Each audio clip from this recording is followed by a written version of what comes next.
Every post is a signal. Give it fuel.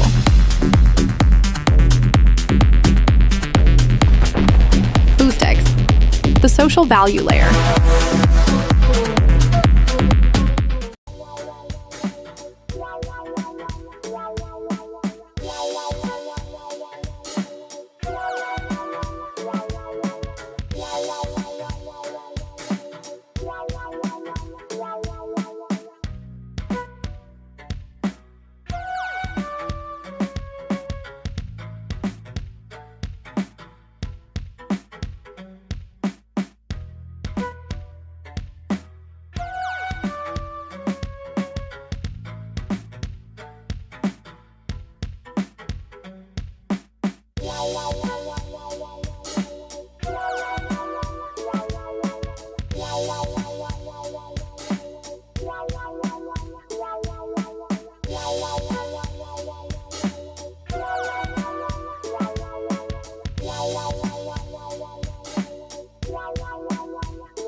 Let's go. Good morning, my friends. It's your old pal, Peace, Love, Music, with another episode of the Let's Go Good Morning Show, brought to you live by DeOrganized Media in partnership with our amazing friends over at Bitcoin Live Decentralized Broadcasting. It is Friday. We made it. One more day to crush the week.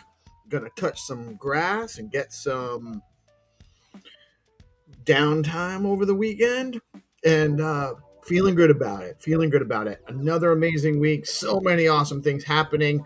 We got IceArc in the house, and I see him here. He's ready to go. I'm so excited to talk to him today. We got some really cool stuff going on there. And let's go, Tinderly in the live chat this morning. What's up, brother? Good to hear from you again. Friendly reminder, it's a news show providing news, information, some entertainment, hopefully some education, but never financial advice. Always do your own research. Never invest money you cannot afford to lose. It's very important that you guys follow that. That being said, I'm going to take a look at some numbers this morning. Let's see here. Yeah, that's good. So, that's the wrong one. There we go. Bitcoin coming in 112,470. We're up a little bit. Things are feeling a little bit better heading into the weekend. We'll see how the weekend pans out. Closes on Sunday for the week, so we'll see how the weekly close goes. But being in that over 112 range is better than under 112 range. Pay attention to that as the weekend closes. Not financial advice. 44.26 for Ethereum. What's Stacks looking like this morning? Stacks coming in at number 73, 62.4 cents. We really want to end the week over that 63 cents, guys. So if you got a little bit of spare change, might be a good idea. Help bump up that price. Buy a little Stacks. Not financial advice. Always do your own research. Never invest money you cannot afford to lose. Fair and Greed Index coming in at 41. It's a little bit lower, but still in that neutral range. A little bit lower than yesterday. And I like to actually get the. I used to have it up here. No, I don't know. They used to put on the main page Bitcoin dominance. I don't see it on here now. Huh. It's interesting. It used to be right up here at the top. They don't want you to know. We'll take a look at that later. Let's see what's going on. Stacking Dow.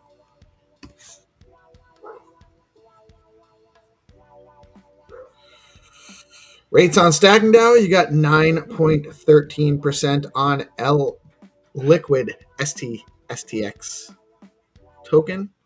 You can get native Bitcoin rewards at 9.47%, or you can get 8.86% if you prefer your rewards directly in SBTC, which is programmable Bitcoin, where you can earn extra yields by deploying it into a very robust Bitcoin-centric DeFi ecosystem on Stacks.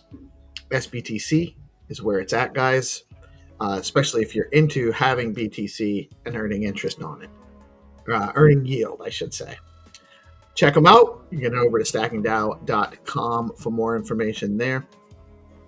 Really excited about the announcement. BitFlow is actually going to be engaging on a AMA on the crypto. What is it called? It's on Reddit. I want to make sure I get the. It's the biggest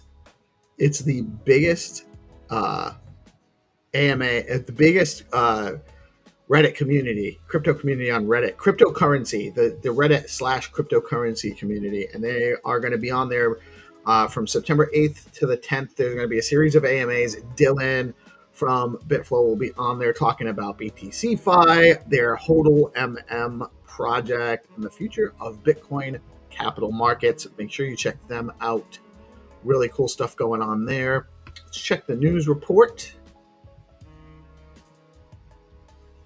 Powered by Stacks, the daily DeOrganized news. We talked about the numbers. Here's the news report. Tether eyes gold mining. Tether, the issuer of the world's largest stablecoin, has reportedly explored entering the gold sector through investments in mining, refining, trading, and royalties. Already holding roughly $8.7 billion in gold reserves and a $205 million stake in a royalty company, Tether sees gold as a natural complement to Bitcoin in its portfolio. Very interesting. The move underscores its growing diversification strategy, though it has raised eyebrows among traditional mining players, wary of crypto's reputation. If pursued, the investment would link digital assets and commodities in unprecedented ways, potentially strengthening Tether's backing narrative. Very, very interesting. You don't want to put all your eggs in one basket ever, and this seems like a really no-brainer opportunity for Tether to more secure, have a broader base for securing their dollar stablecoin. There are lots of options in the marketplace there. So, look around. But Tether's obviously the OG. USDC is the most widely used, I think. Actually, after Tether, or maybe before, I don't even know. I tend to lean on into USDC myself. Stripe launches Tempo L1. Stripe, with Paradigm, is rolling out a payment-focused blockchain for stablecoins. They have announced Tempo, a new layer 1 blockchain designed for payments and financial services. The chain promises sub-second finality and throughput in the hundreds of thousands of transactions per second, aiming to handle stablecoin payments, payroll remittances, and micropayments at scale. Tempo is EVM compatible and positioned as an enterprise-grade blockchain to give Stripe greater control over payments infrastructure. The move highlights how legacy fintech players are increasingly launching blockchains tailored to real-world financial needs rather than purely speculative use cases. Grayscale debuts ETH covered call ETF.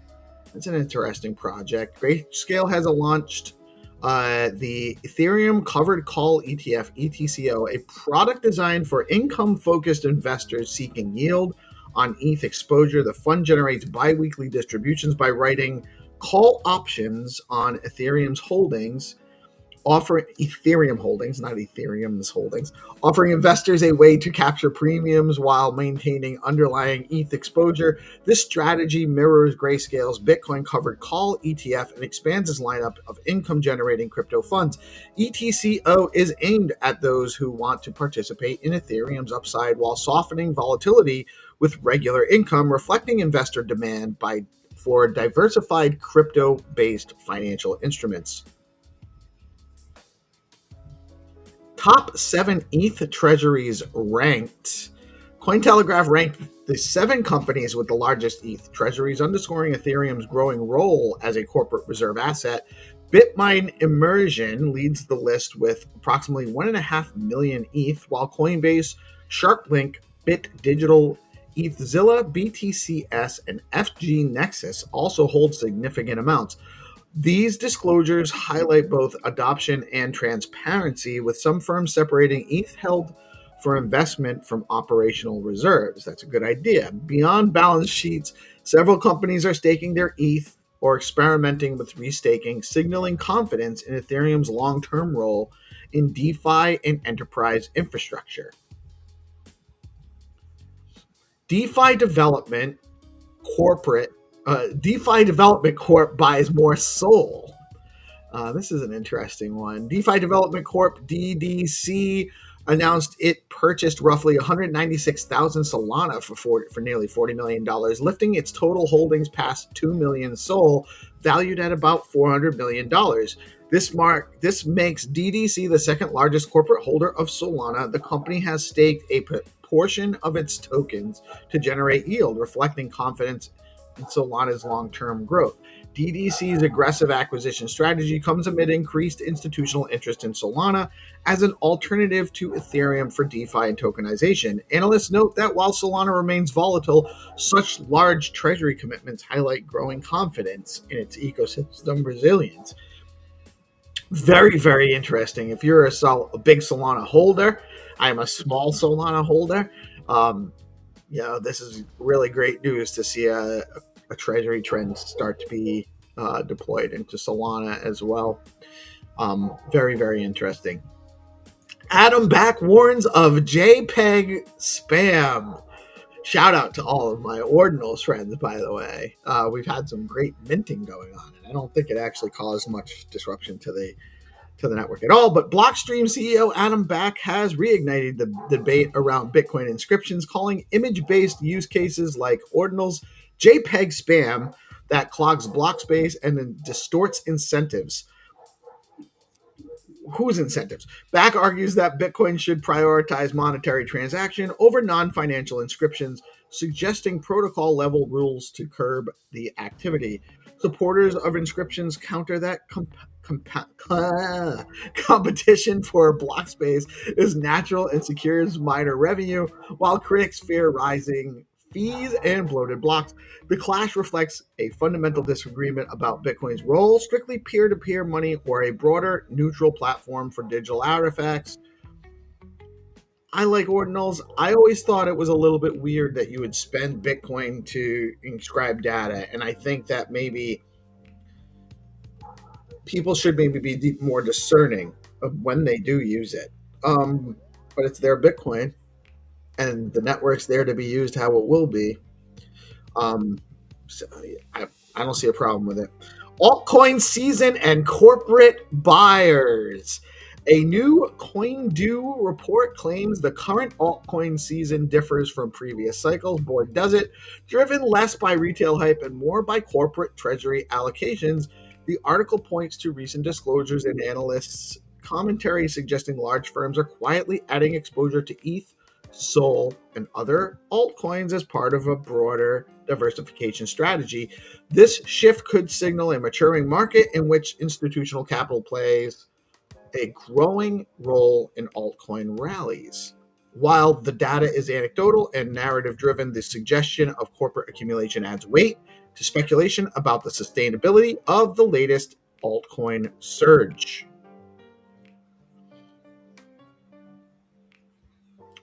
This is huge, actually. Altcoin treasuries, altcoin season, corporate treasuries buying altcoins. This is the stuff that dreams are made of, fam. Be careful. Don't FOMO into or out of anything you have conviction on. Just make sure you're paying attention, doing your research, and getting as much information on your stuff as possible. ETF flows on September 5th. Bitcoin spot ETFs experienced a net inflow of $281.5 million. Ethereum spot ETFs saw a total net outflow of $66.6 million. That's another day in a row that ETH saw outflows, although the price did go up a little bit. Guys, a huge announcement in the Stacks ecosystem the last couple of days. I actually want to share this one real quick. The Stacks Foundation has launched bridge funding ahead of the new endowment later this year. People commenting in the Telegram group on Stacks. I'm getting notices for it in the middle of my show. Why are you guys not watching the show? No, I'm just kidding. SIP31 interim grants are live, and there's you guys can head over to stacks.org/SIP-31-interim-grants, or you can just go to our news thread and get the link there. But there's 3 flavors of interim grants. You got high TVL, open-ended grants, and D grants, which we're going to talk a little bit more about. But you can get all the information here. There's lots of opportunity here in the interim while we're setting up the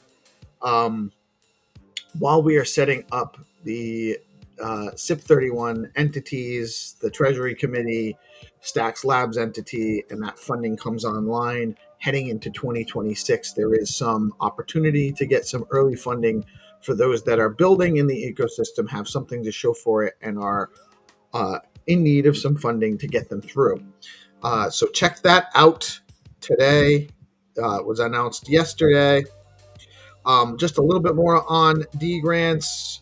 Applications open on September 10th. That is next Wednesday. We will be having another community space at 10 a.m. Eastern on the 10th.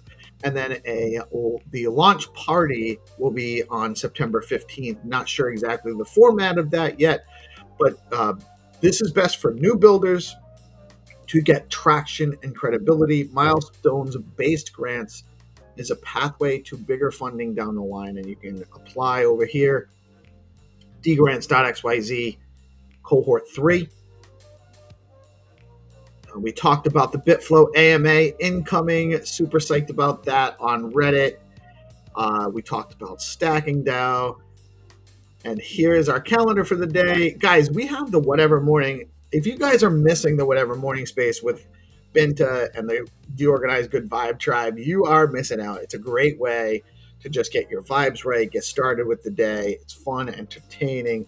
We got beef between 300 and Nosferatu that's just heating up, and the guys are really loving that. And we get to talk about all the cool things that are happening in the ecosystem, just catch up with our family, our crew, and get everyone on the same page. Get into it. We do this show here every morning, Monday through Friday, 8:30 a.m. We bring you the news, the information. We got community people. We got Ice Art coming on today. We always have our friends and our chats coming into the space, both from within Stacks, the Ordinals community, Bitcoin. We've had people from Cardano. We have people from Sui. We have people from Solana projects and all over the place, Ethereum. If you're interested in crypto, DeOrganized Media has you covered. Tune in 8:30. At 9:30, we do Find to Earn rounds with the Game Master Zenitron. If you want an opportunity to win some of the amazing meme coins and or some proper stacks, you tune in at 9:30, play some Find to Earn rounds, and you can earn some Rue coins, some Leo coins, some Bitcoin Pepe, the only Pepe coin you want to know about. Stacks, STX AI, the STX AI project is awesome. Check them out. We got Build on Bob, Jake Blockchain's project, giving us some Bob the Builder token. We got droids. The Nakamoto One droid token is available. You can win some droid. You can win some UAP. We got some flat Earth because the flat is real. I'll tell you that right now, guys. Get in, earn some. At 10:30 every Friday, we have the SIP call with Hero and Hattie joining me to talk about what's going on in the Stacks Improvement Proposal and Innovation, Community Innovation Network. Get in at 10:30. At 5 p.m. is Purple Pill Friday with Dan and Brad. Make sure you tune in then. And at 7 p.m. Eastern, you have GPSC with the DeOrganized Nightly and all his friends and his crew. They break down new projects. They try to break things live on air. They do some also some Find to Earn on Friday nights in the Zest Discord. So you got some opportunities to play, some opportunities to learn, some opportunities to break some stuff and just find out what's going on in the ecosystem. That is the DeOrganized calendar for the day. Let me just quickly, again, shout out our amazing partners at BitFlow and Stacking DAO. We are very fortunate to have some amazing DeFi protocols and stacks. Stacking DAO is the leading liquid staking platform for the Stacks network. Stacking DAO is changing the game by letting users earn up to 10% APY on their STX while keeping their assets liquid. Unlike traditional staking, their unique design means no minimums and users can start earning rewards immediately, so there are zero switching costs when moving from other stacking pools. Plus, you've got options. Choose to get your rewards in STX or SBTC, whatever fits your strategy. If you want to start earning today, head over to Stacking DAO, where liquidity meets opportunity. And BitFlow is the top DEX on Stacks, letting you trade native BTC, STX, SBTC, USDC, runes, and more all in one place by aggregating prices on Alex, Arcadico, and Valar. Recently, BitFlow rolled out Flex Pools, launching with STX Pools, providing opportunities for supporting liquid staking assets, offering flexible deposits, smarter rewards, and deeper liquidity. Let's bring on the homies. GP! Good morning. How was practice last night? Happy Friday. Great. My team is awesome. The Rampage, going hard in the paint. The Rampage. Let's go, dude. That was awesome. Nice. I love it. We got 300 in the house. What up? What's good, everybody? What's good, Peace? What's good, GP? Yeah, it's good to be here on the DeOrganized. You got a Megapond on there, bro? Yeah, that's my PFP. All right. I'm digging it. We have Ice Arc in the house. Hello. How's it going? Finally, I'm here. Loud and clear. Loud and clear and looking fresh with that PFP, man. That's right. I dig it. And we got Tinderly in the house. Tinderly, how you doing today, brother? Good. Good morning. I'm good, sir. I'm good. Right on. Yeah, we have an excellent so much going on in the ecosystem today, but I really want to get into what ICE is working on here, man. Why don't you tell us a little bit about what you have going on? Well, let's start with this. We believe in Bitcoin. We love Bitcoin. This is the center of what we believe. There's obviously a lot of chains, a lot of Solana and Polygon and BNB and so forth that have been building a lot, and obviously most of the what has been going on in smart contracts and so forth is under those chains.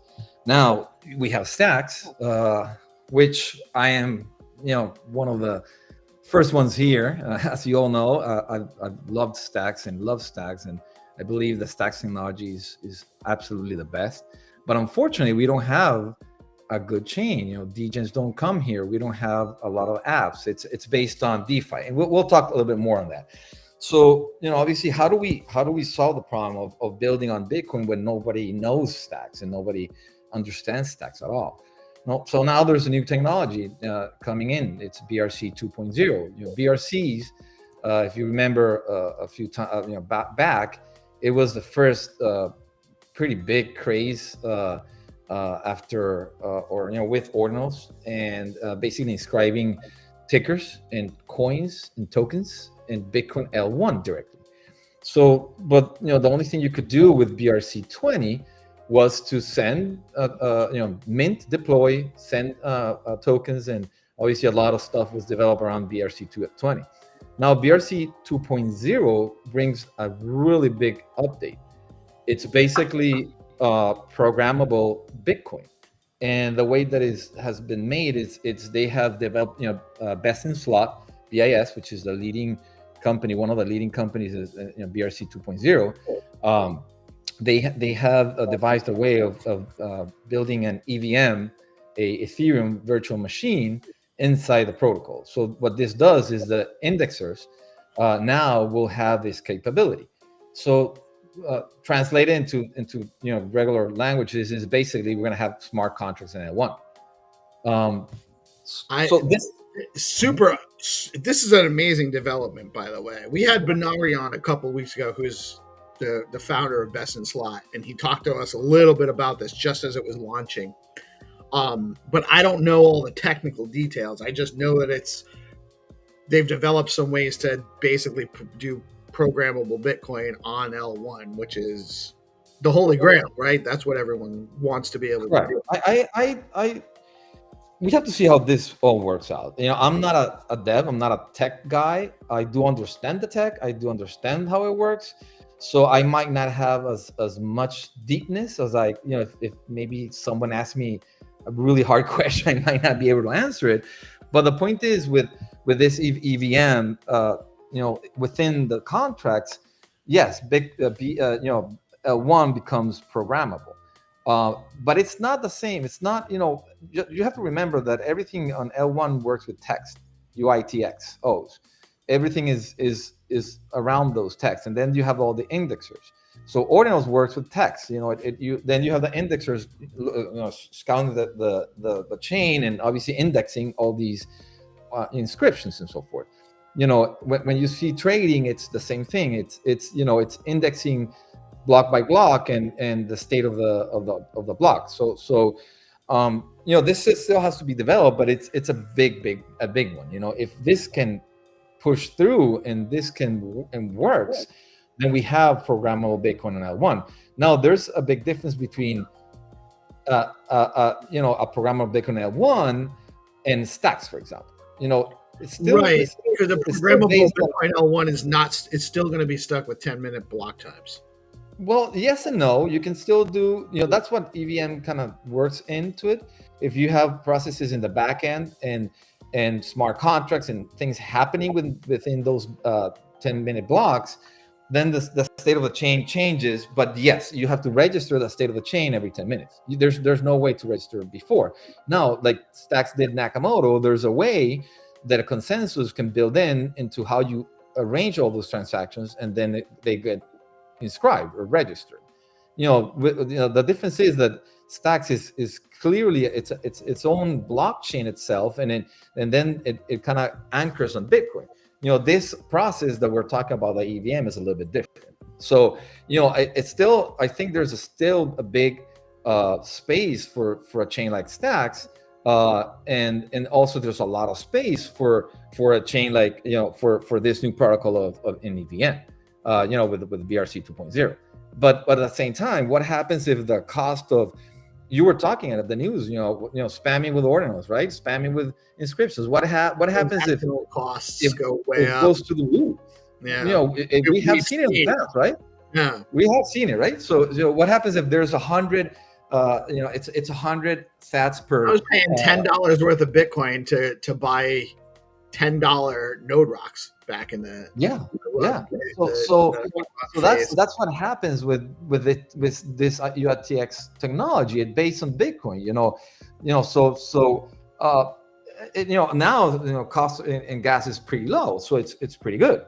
but you know, this will all, it all has to be developed. What I do believe is, if you're a Bitcoin guy, you want to be in Bitcoin everywhere where Bitcoin is, and related to that. If you're a project developing, you want to be not only in Stacks, you want to be in BRC 2.0, you want to be in Alkanes, you want to be in Solana Bitcoin, you want to be in Wrap Bitcoin, you want to be everywhere where Bitcoin is, because Hyper, have you guys heard of Hyper, by the way?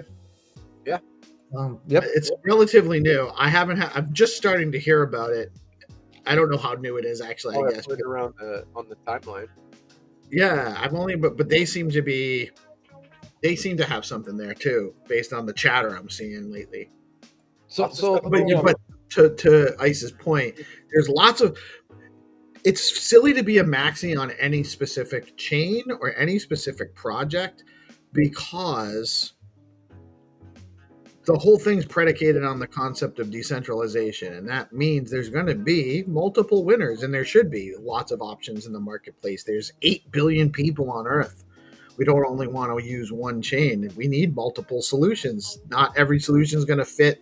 You can't put a round peg into a square hole just because I think you have defined somehow Stacks. Unfortunately, Stacks, and it has been built as a DeFi platform. It has been built to unlock Bitcoin's power, which is wonderful. But we're trying to fit the NFTs, the meme coins, the square peg into the round circle, you know, and that's not what Stacks has been about, you know. So that's why we don't have volume. We have the same 500 guys here, or 1,000, or 2,000 or 3,000 guys. That's it. You know, what really brings the traffic is the DeFi, which is fine. It's what they have intended for, which is totally okay.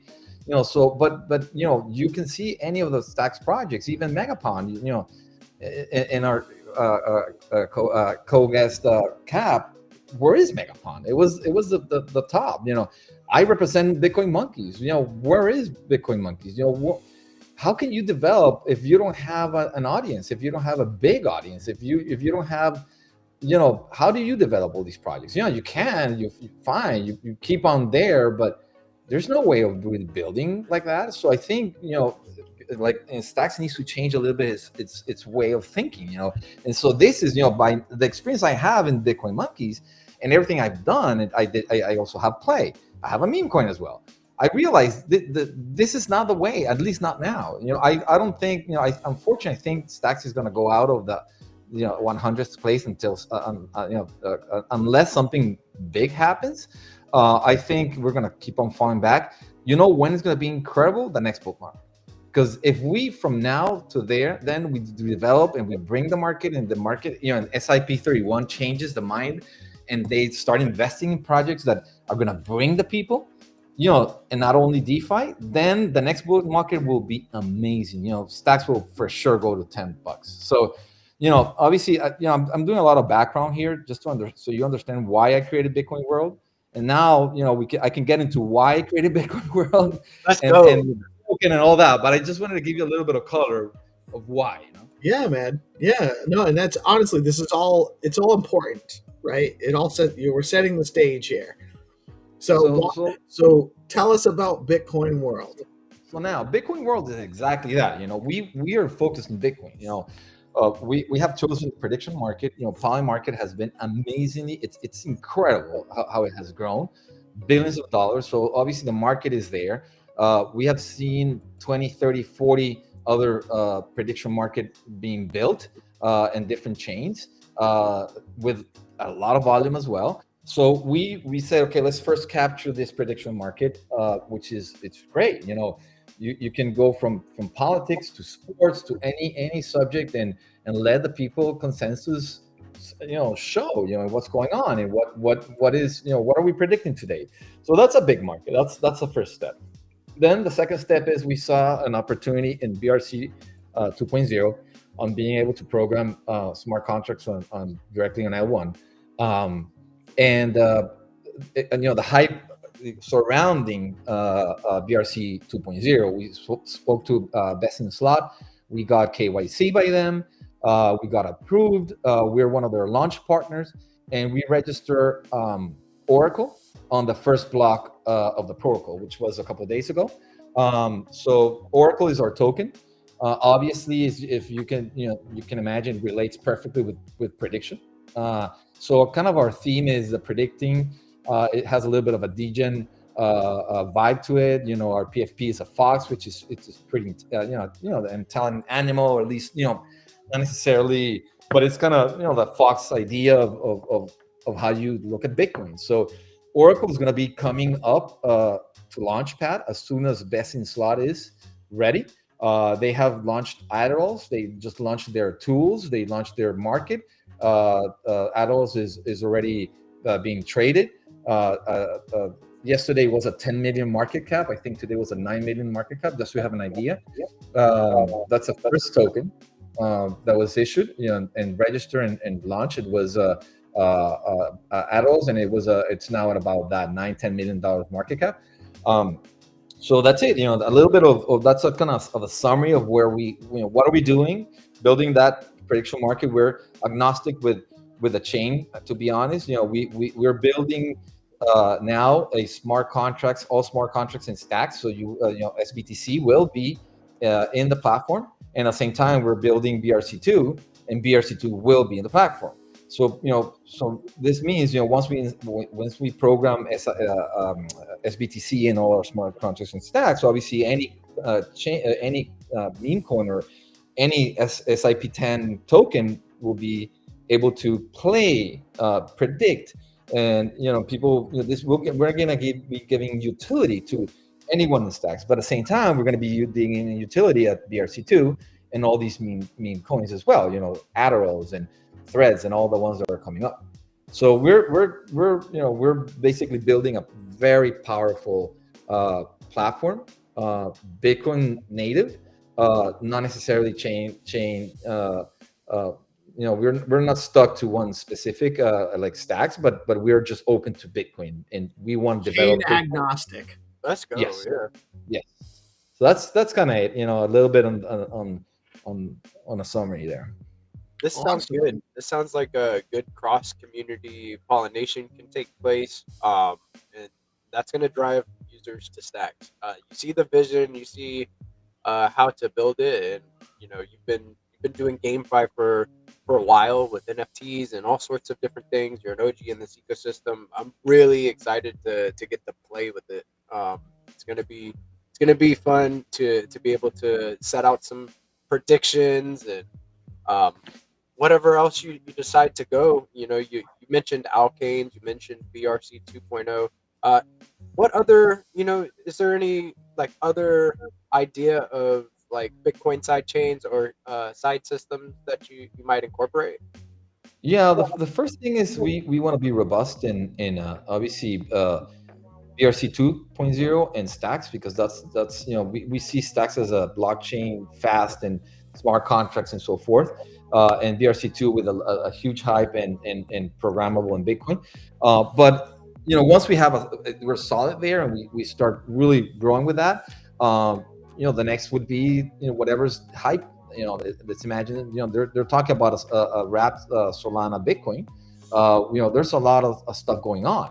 So at the end, let the best guy win. If we have 1,000 users, 10,000 users, 100,000 users, it doesn't matter what we have, but we have a lot of users doing this, and if stacks is really the best solution, that's where it will go. If it's Solana Bitcoin, that's where it will go. At the end, we want to be the channel where people can come in and just play and have fun and predict and use their Bitcoin and basically decide what avenue they want to use for their Bitcoin, playing and having fun.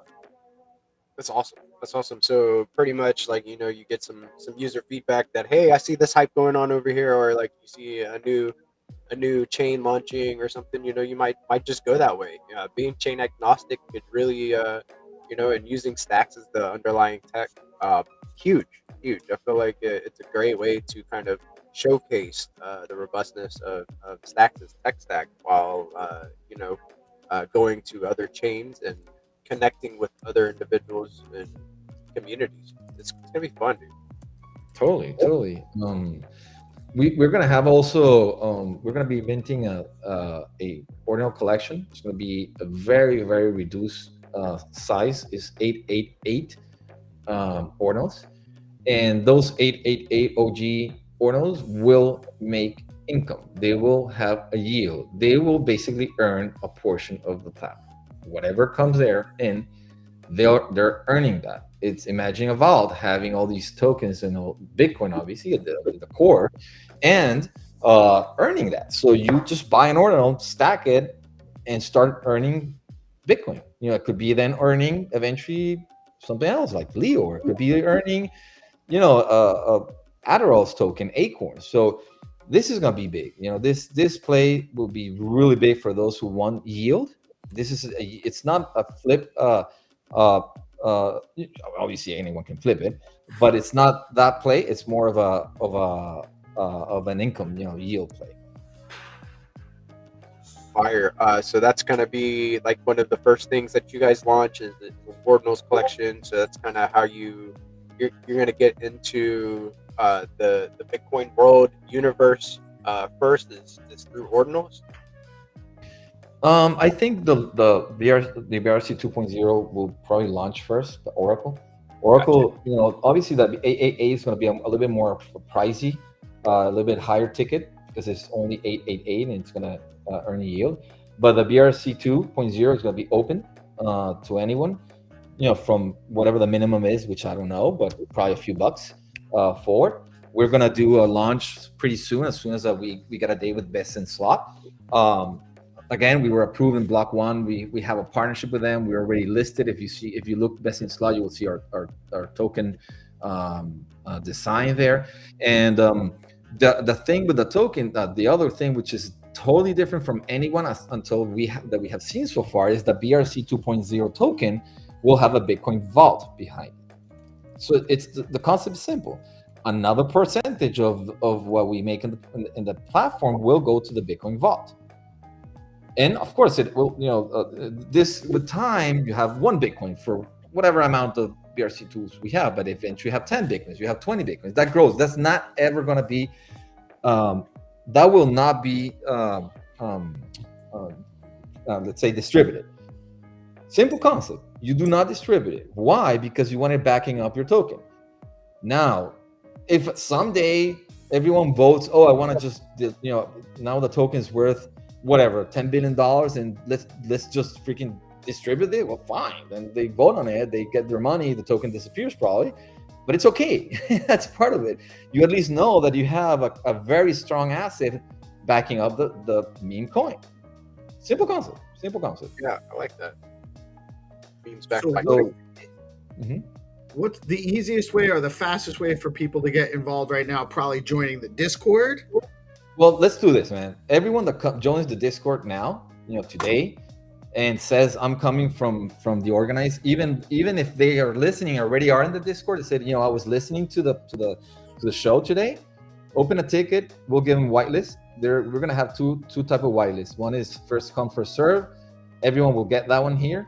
Then we're gonna have some good to date for the ordinal collection. If they have ordinals, we'll check their wallets and we'll give them as well that. And the token, we'll put them on the list so they can be the first ones. We still have to see the strategy on the token. We might, we have to figure it out if we're going to allow a list first and then open it, or how we're going to do it. But if they come to Discord and say DeOrganized, they put that word there, we're gonna hook them up so they can get involved today. All right, so you guys heard it. There's a link here. I'm going to make a post about it later after the show too, just to make sure our audience knows that if they go in and they go into the Discord and they just go into the general chat like I'm doing right now, because I just joined the Discord right now, and I'm going to put good morning, DeOrganized sent me, and that's it. And then I can get on the whitelist. Yeah, you can. The idea would be to open a ticket so you can post your wallet, and we'll go from there. It just add the wallet. Open a ticket, add the wallet, and you're done. And if you guys are already in the Discord but you haven't gotten on the whitelist yet, you can also say I'm a DeOrganized DJ, and add me to the whitelist. They can open up a ticket. Correct. That's right. Awesome. We will definitely so guys, It's actually, the Discord link is right on the Bitcoin World X account as well. And GP, the young GP, just made an excellent move by putting that QR code up on the screen. So you guys can scan that QR code right now. Right there. I'm actually going to test it out to see if it works here. See if we got a legitimate invite code there.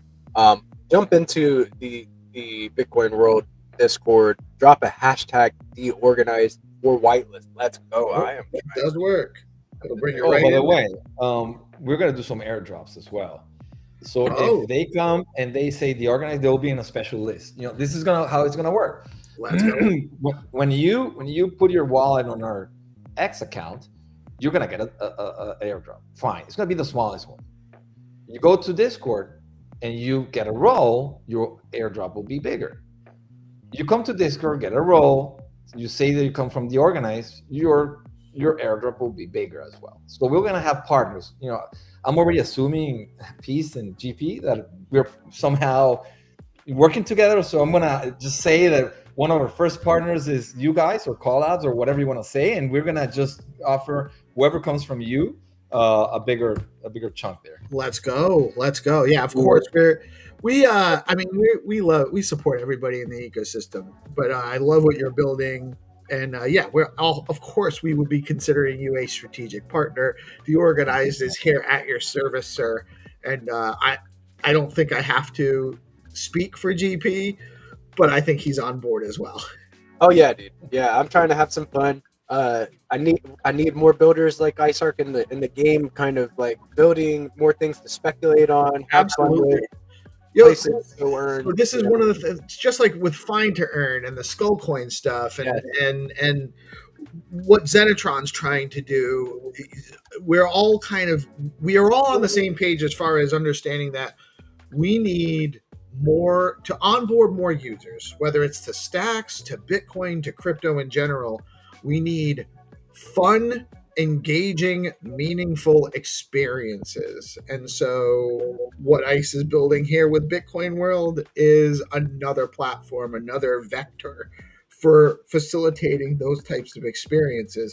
And of course, we want to help guide our audience into those experiences, because if they have fun through us, then we are the fun guys, right? Yeah, dude, I want to be the fun guy. I want to be the dude that everybody's like, hey, he knows what's going on with this project, and he's involved in going out there and maybe find me in the Discord. I'm trying to find, like, it's always like ICE made a really good point. Like, Stacks is like kind of DeFi centric and stuff like that, and I agree that we need Stacks to focus on these types of things so that we can onboard new users. You give them things to do and they'll stay, right? If they find a community. We have a very based, dedicated, passionate community full of talented individuals. I feel like you give them more things to do and more tools to onboard like this, and then, I mean, you're going to end up crushing it, So I think GameFi is a huge vertical. So far, we have like a chess game. We have chess on chain. We've got Skullcoin, Find to Earn. We need more gaming. I know Spec is working on crypto nuts, and now we have like prediction markets, and I'm really stoked. Really stoked. It's gonna be fun. Just guys, when we have our ordinals, we'll give you at least one, so you can give it away. And once we have the tokens, we'll give some for Zenitron, so that way when you guys, so we can do a weekly with Oracle, and let's get that Oracle as well on top, So fire. So yeah. Sponsor a Find to Earn round, and then like work with the Skullcoin guys. Like, that makes sense. We want to work with everyone. Yeah. Even if another prediction market comes, we're very happy to work with them. We're happy to work with anyone. We just want to preach the Bitcoin world, and Bitcoin, and not the pun intended here, but the Bitcoin vibe, and obviously Stacks and so forth. I like to call it the Bitcoin ethos. Correct, exactly. Bitcoin. So we're up for it. Even if it's another prediction market, let's work together. Let's build this. We need Bitcoin to become center mainstream. We need everyone here, and then Stacks and everyone else will benefit. So we're open to work with absolutely anyone. Even if it seems competition, it won't. At the end, let's build it together. And honestly, that kind of disposition permeates throughout the Stacks ecosystem, by the way, in Bitcoin to a large degree. There's always going to be some competition, but guys that are building similarly, I find oftentimes have just as many opportunities to collaborate and draw inspiration from each other than they do to be guarded and secretive. And don't get me wrong, you do want to have your differentiation maybe close to the vest, right? So that you don't want to be putting out the exact same product as somebody else. You want to have a differentiator, and then you have a differentiator. But it won't happen. Standardization that should help the market. Everybody. So in a prediction market, there's going to be some things that are all done the same way, and it's best for users to have that kind of familiarity so that they can understand the differentiation and give it a try. Really. Absolutely, and it will be different unless someone's copying exactly someone else. If it will be different, our model is absolutely different. I invented this model, so it's just our thing, and then someone else comes and invents their own thing, and that's fine. Some people will play for points. Some people will play because they enjoy. Some people play because the community, they'll give them access to community. But we all can be together in the space. The space is so huge. The market is so huge that we can all be working together to make it bigger for all of us. That's how I see it. That's why I'm always going to be open to collab and to work with anyone else, even if it's another prediction market. Let's work it together. And we obviously want to be one of the biggest and the leading one, but again, there's space for everyone. Right. Right now, everyone wants to be Polymarket. That's the leader. So everyone wants to kind of take that market model and pull market share from what they're doing, and then also grow. I mean, it's a growth market sector anyway. Like the amount of people on Polymarket now is small compared to the amount of people that will be engaging in prediction markets 5 years down the line. Absolutely. It's a huge and also, we're developing a lot of stuff, as you guys know. I am cooking all the time, so I have a bunch of stuff being cooked now. So obviously, Bitcoin World. So it has a reason why it's a Bitcoin World. We're just developing predictions. So we'll definitely in for a lot of stuff. Whoever comes in now is going to be very early, and you want to be early. You want to own our OG, collection. It will really pay off. We'll be like at least, it will be interesting to have, I think. Yeah, sure. We're building, doing a lot of stuff here. Awesome stuff. Real quick, the Game Master hasn't arrived yet, but I'm going to play a quick word from our sponsors before we drop into the Find to Earn rounds. We'll be back with Find to Earn in a moment.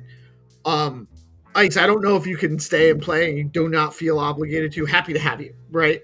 But don't leave. We'll say goodbye before. If you are going to drop off, don't leave. We'll say goodbye before we get into the rounds. Stay tuned.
Game Master will be with us shortly for more Find to Earn round. We have rounds today sponsored by RuCoin, LeoCoin, Bitcoin Pepe, Flat Earth, Build on Bob, STXAI, Droid, Nakamoto Droid, and I believe we will have a UAP sighting today as well. Looking forward to that.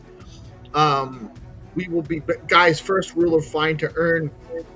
We play all of our rounds on the Skullcoin BTC page. You do get an advantage for the first round and all the rounds. You get a countdown to let you know when the round starts if you're monitoring on the live stream. So obviously you want to tune into the live stream. You must share out the live stream as a rule. If you actually do not share out the live stream and you are the first one to find the prize, you will actually have your prize given to the second place winner. Nobody wants that. Nobody wants that to happen. So make sure you share out the live stream. Make sure you're following DeOrganized with notifications on so you know when we're playing these rounds. Make sure you're following Skullcoin with notifications on so you know when they launch the rounds that maybe aren't during a live stream. Sometimes they do some shows that are some rounds that are not on a live stream with us. But make sure you're following Skullcoin, and then make sure you like and repost the game rounds. Who wants to share today? I'll share. Right. Let's do it. I like when GP shares. It's more fun, I think. I like when I can second that. It's always fun. always fun. Always fun. Let me all right, so I think oh, here we go. Good morning, Wenny, aka Hazel. And we have who dropped? Oh, Ace dropped. He's back. Ace is back with a brand new edition. What's up, Zenny? We have the Game Master here in true form. How are you today? GM, everyone. I'm fine. Good morning. Let the hunt begin. Let the hunt begin. We actually already got through all of the. We're right on schedule today, sir. We're slightly undeorganized this morning. Right on schedule. We're all ready to go. We already played our ads, so we're just waiting on the image for the first game round to share, which I have right here. I'm going to put this on. Oh, this is from yesterday. Hold on a second.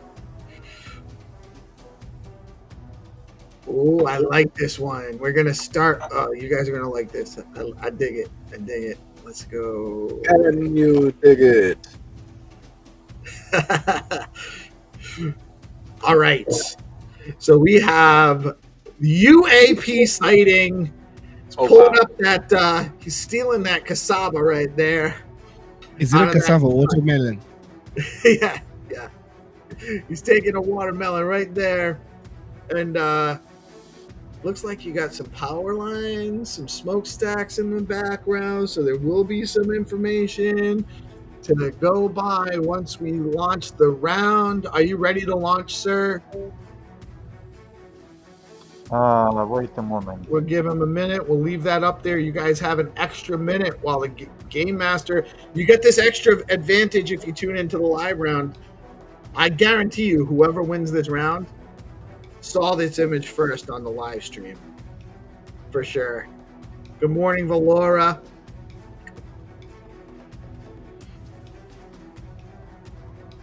And we're just waiting on the Game Master to let us know he is ready, and we will do a countdown. You guys don't know when that'll be unless you're watching this live stream here. Make sure you guys, this is a great opportunity, by the way, share out the live stream. Let your friends know. You know, it's always more fun when you get friends coming to play with you.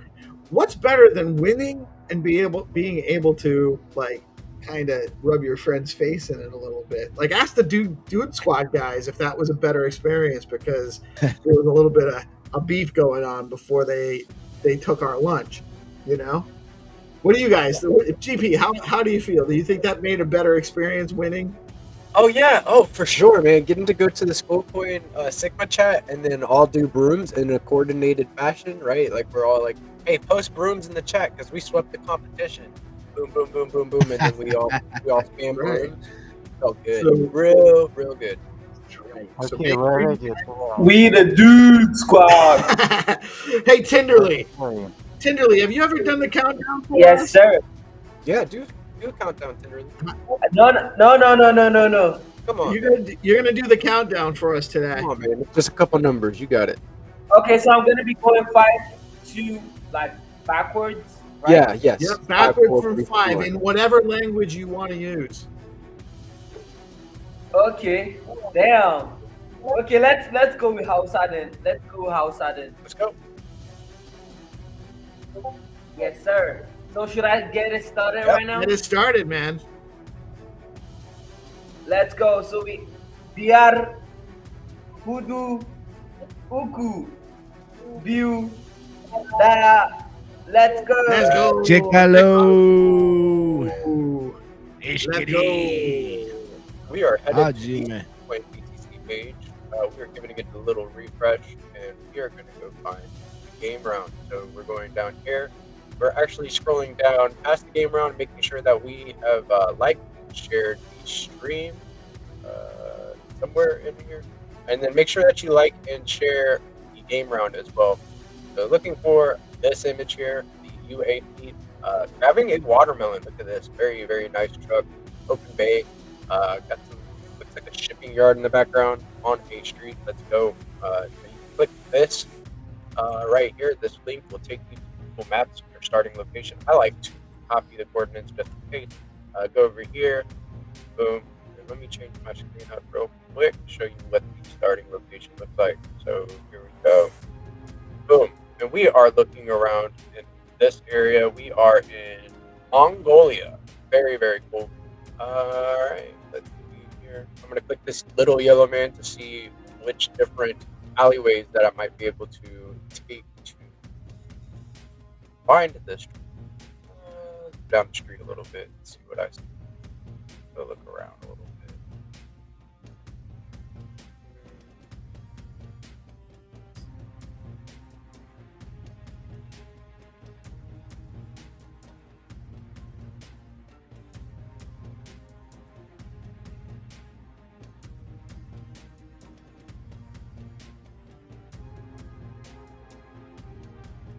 We still have no winner. I believe you have just to go down by the road, and I'm preparing whitelist games. We can launch the whitelist games before we get a winner for this one if you want, sir. Yeah, sure. We're doing it right now. Okay, we have a winner, and it's only one MS. Congrats. Congrats. Hey, congratulations. He won watermelon.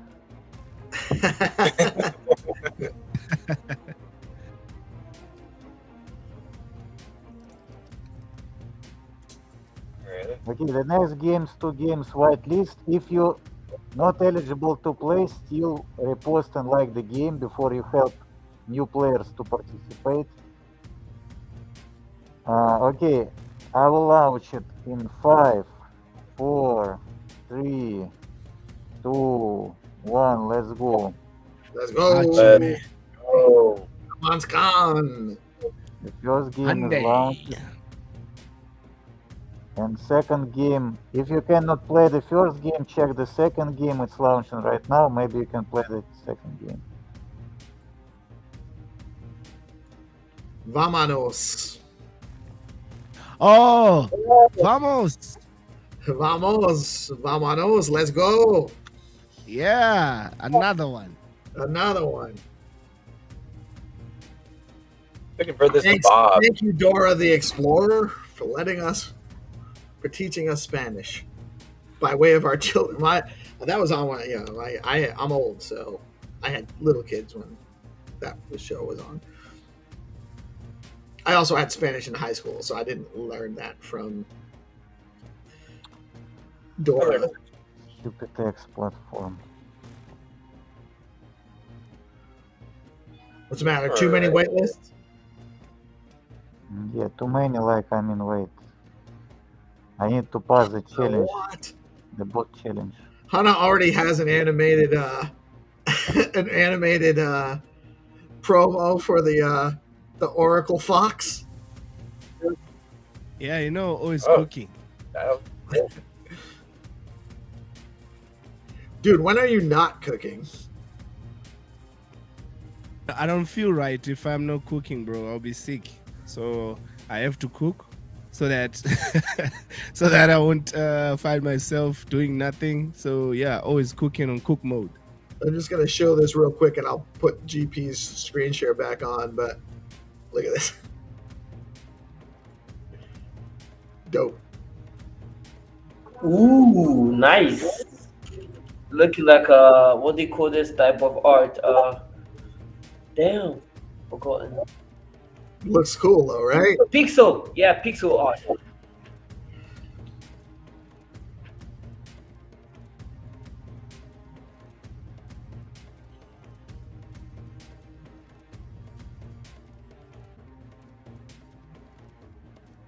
What?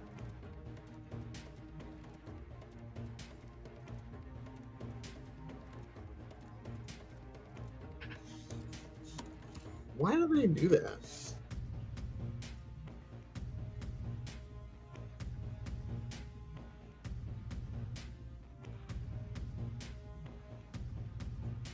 So And this is our final location here. huge Zen- shout out to our.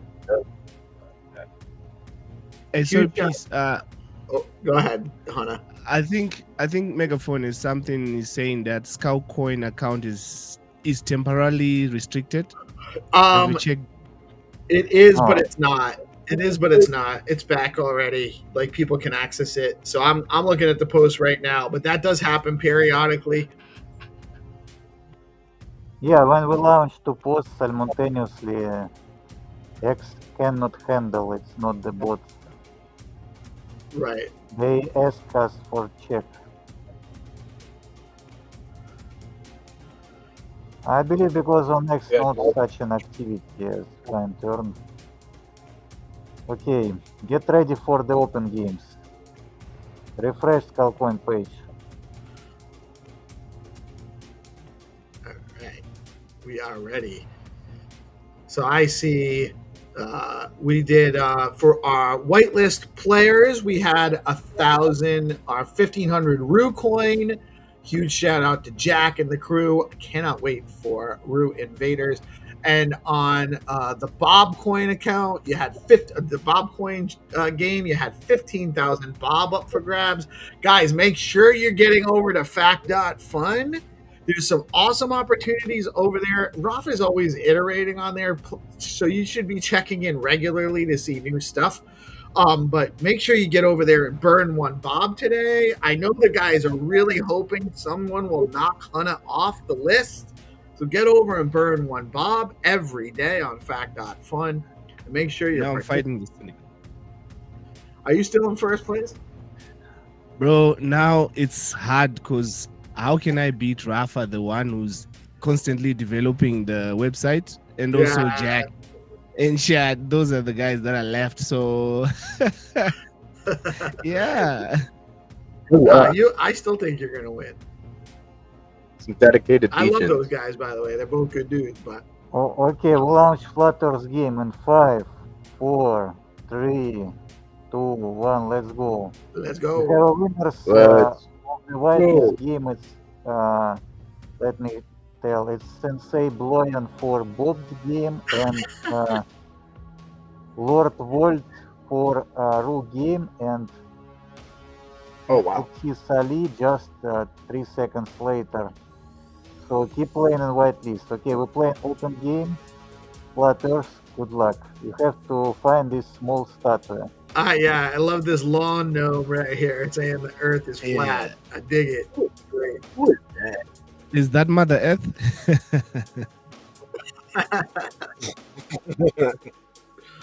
Hard to argue with Mother Earth. She looks like she's down to earth.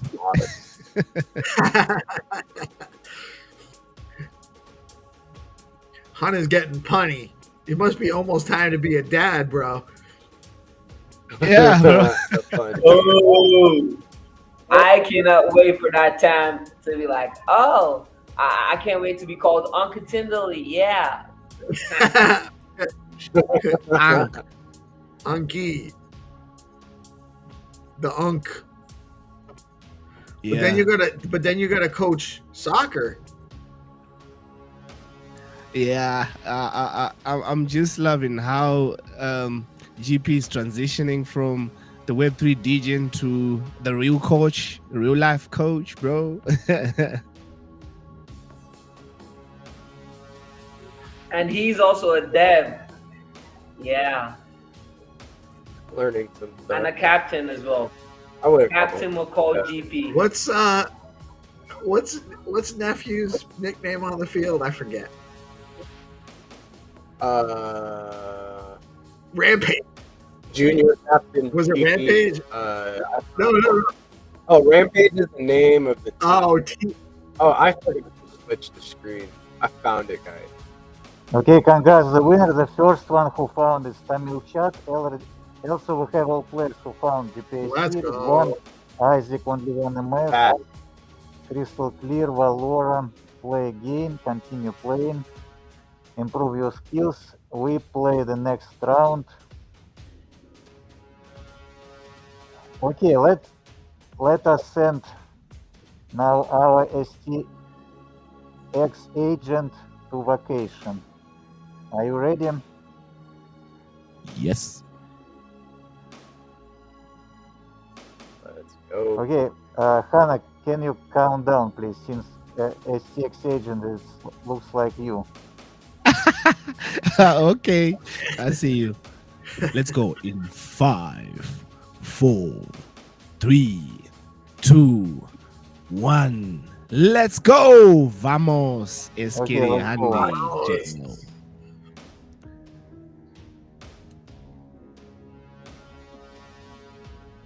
Come on, Scan. Come on, Scan. Oh, what a chat. Oh, dude. Look at this chat. it's dripping, bro. I'm dripping. Let's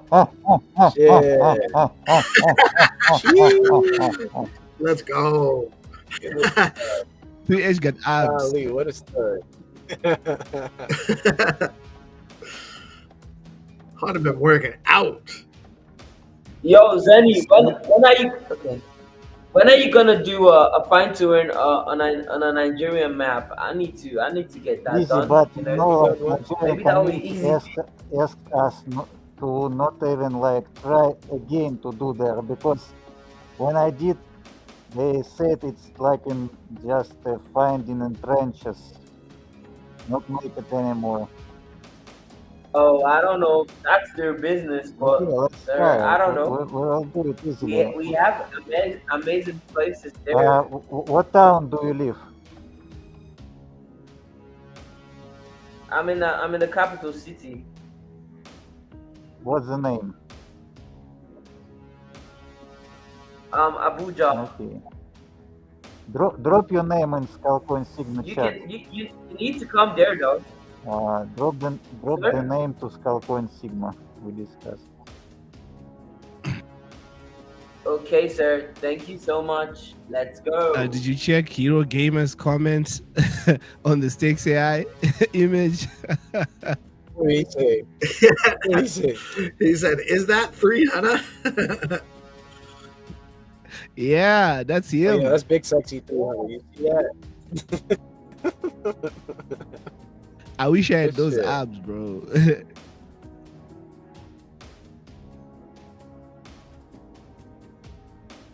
Top.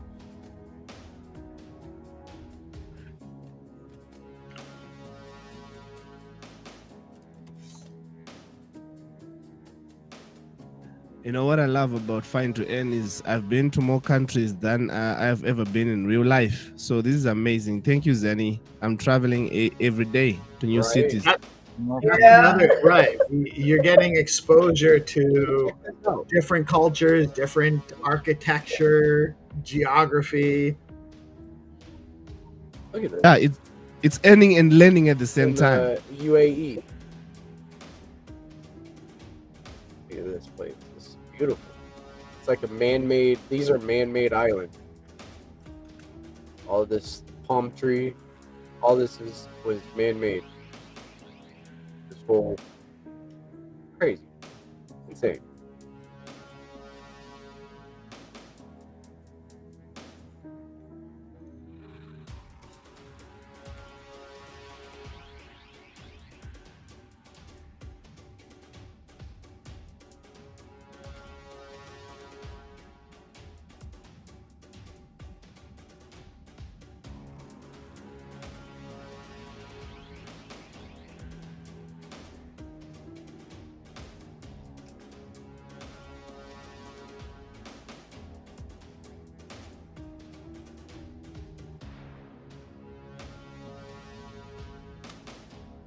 This is very popular building.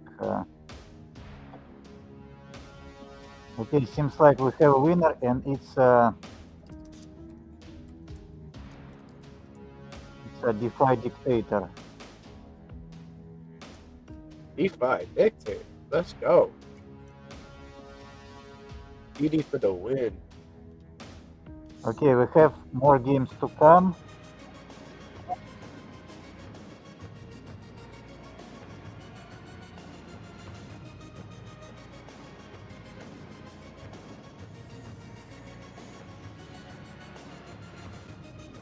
All right, this is your destination. All right, so starting location down here, and headed north west to find the building, the Atlantis, the bomb. Look at that. And then The here Lost is Empire. your location.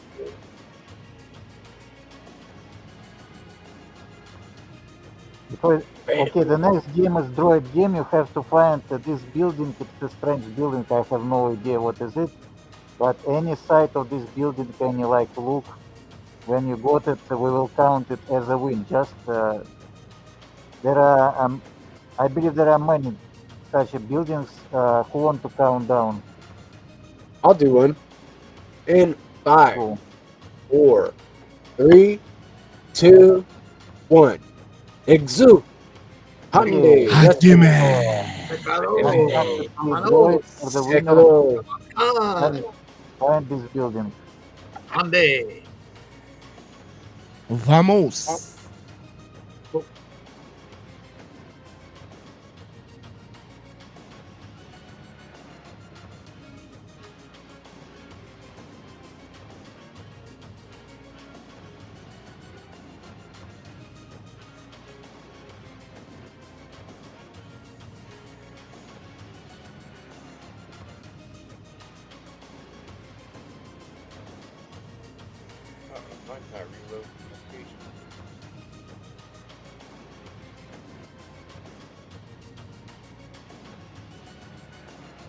We are smashing F5 on Skull Point page.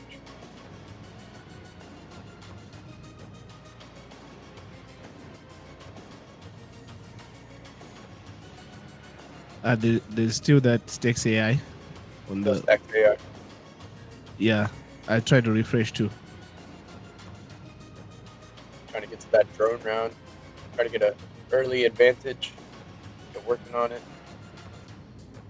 I still can't get over this, man. Like, I got Buff Sexy 300 in the UAE. Yeah, bro. Soon, bro. Yeah, I'm gonna Soon. lose that fat and get those abs. That's why I'm coaching. That's why I'm coaching soccer, man. Gotta get out, get some exercise, run these kids around. Yeah, word. You can be fighting for your life when you run for 100 meters, bro. Bro, it was so To catch your high. breath. It was so high yesterday. So I believe X is lagging. You can see this game, yeah? What's going on? Yeah, true. X is lagging because I'm refreshing. I Let's can't see drop this nothing game yet. into the chat. Oh, here we go. There you go, Zenny. Boom, boom, boom. So we are looking for this droid in the middle of a field here. I wonder what city this is. Has a little sign here. SEF, ST35. Wonder what it is. Let me grab these coordinates. Click that link, it'll take you directly to the starting location where you start searching for the droid. Let's go. Alright, so switch up my screen. Show you guys what I am looking at. This is your starting location. Right here. We are looking in Pakistan. Let's go. We are in lovely, lovely Pakistan. So here we go.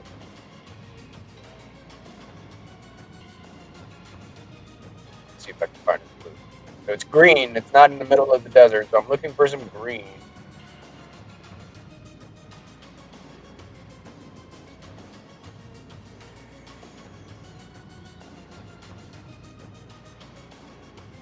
Okay, we count On both any sides. win who find any like of this building, and the first person was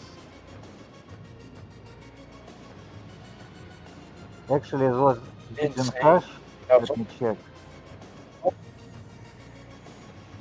Yeah, we count as a win because like there is a lot of angles on these buildings, so it doesn't matter really.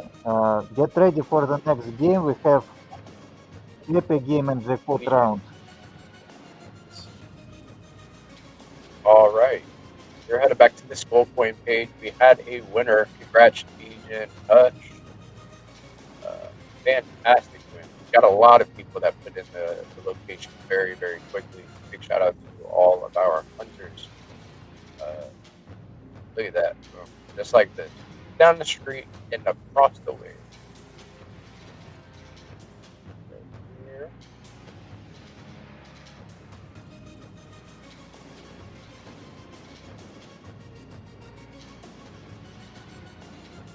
Everyone get back.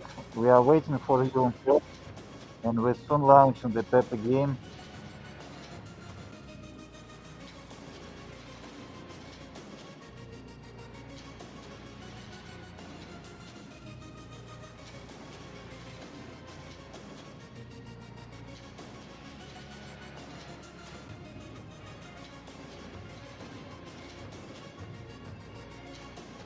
Oh no, we have a Leo game, yeah? More. That's right. We have not done the Leo game yet. Ooh, Leo, Pepe, and Let's Jackpot. start Let's then. go. We're waiting for Leo. Okay, let's play the Pepe game. We are ready. Who want to count down? Let's go. Not so hard game. I'll do a countdown for Pepe in 5, 4, 3, 2, 1. Let's go. Vamos, Let's go. Sunday. Ajime. Muje. Muje. Look at this Pepe. He is contemplating by this lake. Got some rocks that he's sitting on the looks like the curb here around the bend. Let's go. Make sure that you like, share the game round. Go up here, click that link. Will take you to your starting location, or copy this and plug it into Google Maps to get to the very first location where we start. I believe that Bitcoin Pepe is sitting there pondering as to how he's going to improve dating on the dating app. Shout out dating. Oh yeah, we can make a lot of fun. Let's draw 2 Pepes with the women next time. Yes, that's we should, and the dating logo on there if you can. I like it. Sure. Easy.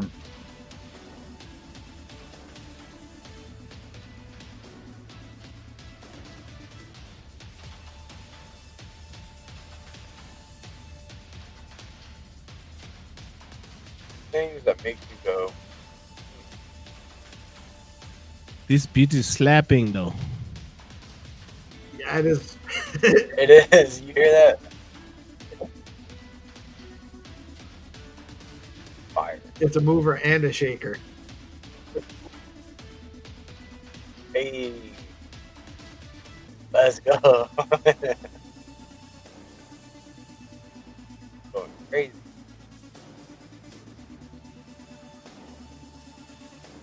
I'm checking all the bins. Okay, the right location. Winner is Lil Dude. Little dude, what's up? Let's go, little dude. Oh, Oh, no.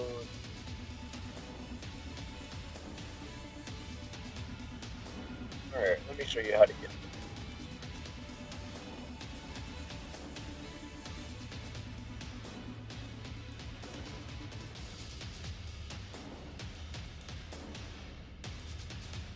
This was how you get there. Starting location, go around the bend. Boom.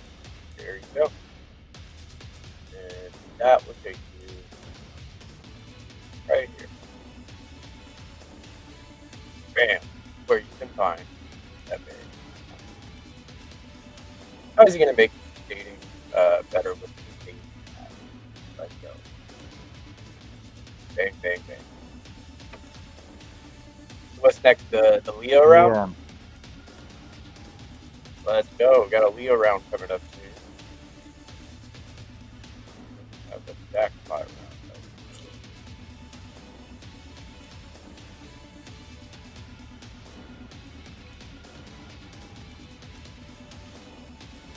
So make sure that you are following Skull Point BTC on that. Tuning in Monday through Friday at 9:30 a.m. ET to play some Find or Earn rounds. Sponsored by all of our base community founders from the Stacks ecosystem. Various SIP 10 assets. Let's go. Fun. Inspiring the change by facilitating the fun.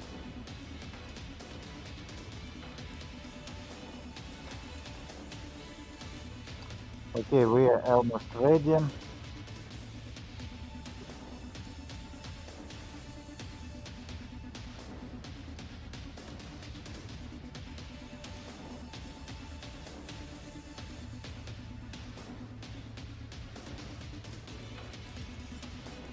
So we are launching the Leo game, last game before jackpot. Let's go. We start in 5, 4, 3, 2, 1. Let's go. Let's go. Hyundai. Jekalo. Hello. Vamano. मुझे peace love मुझे I What's that? Yeah, X lag. Nache peace love मुझे X platform is really lagging. So we are looking for this Leo cat in this red Bomberos truck here. Look at this. Boom. And it looks like it's parked in the middle of maybe like a back little lot of some sort behind a couple buildings. Let's see what we can do. Let's do some damage. But, click that link. It'll take you to your starting location. Boom. Place people. Show you the starting coordinates right here. You can click on layers here, and it'll bring up your layers, satellite view. Let's see if we can't find like a little back lot. Maybe something over here.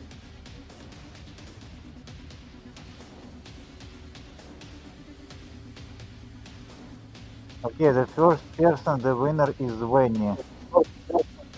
Congrats. Dang, Winnie!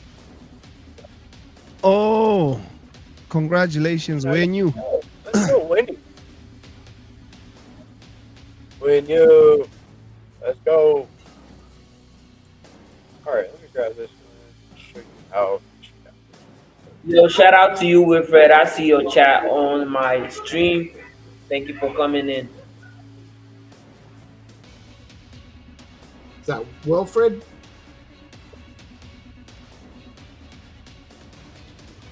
Yeah, I'm trying to like onboard into Stacks as well. So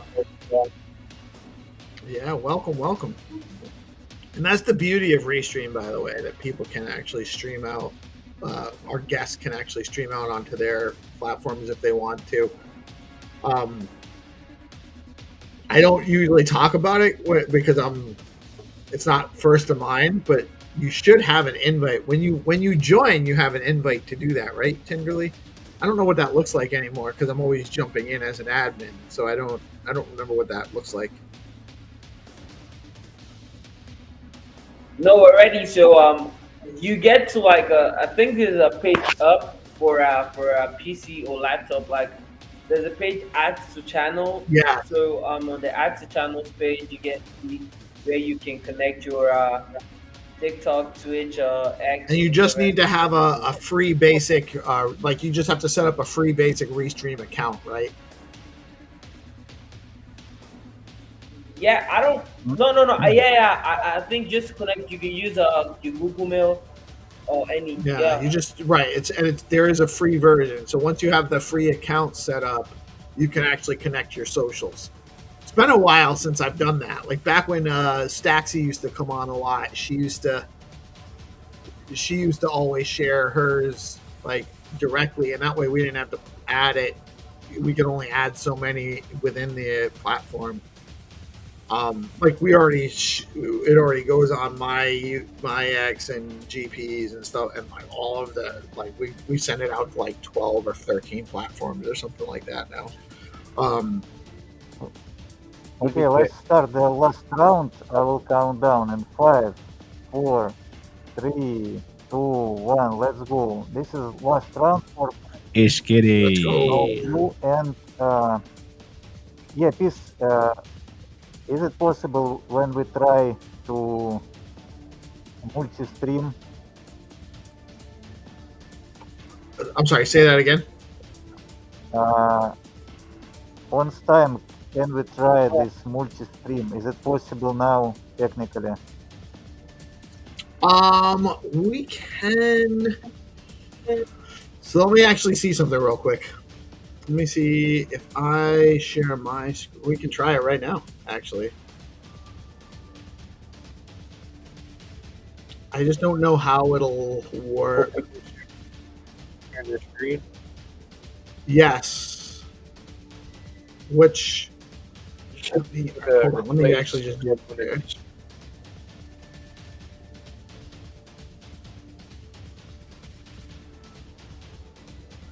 Let me see how we can do this, because I know GPs is on there too. I think if we do it like this. So now we have both my screen and right.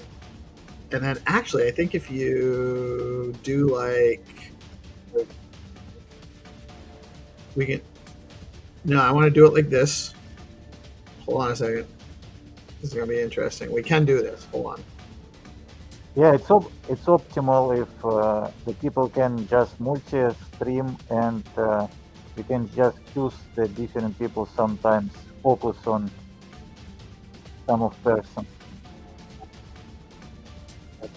So we can absolutely do this, like we have it set up right now, where you guys can see my screen, GP screen. You can still hear me talking, right? We can still hear GP talk. Yeah, talking. So we can actually, so we can actually do it like this. And if Hunter was sharing, we could share his screen as well. Oh, So I think we can do it, sir. I think we can. Yeah, it's we should try it because it's interesting how it goes and we ask chat. I'd love to see the champions battle. Yeah, look, Like the ones on the top of the yeah, it leaderboard for looks score nice, point. really. That'd be super cool. Yeah.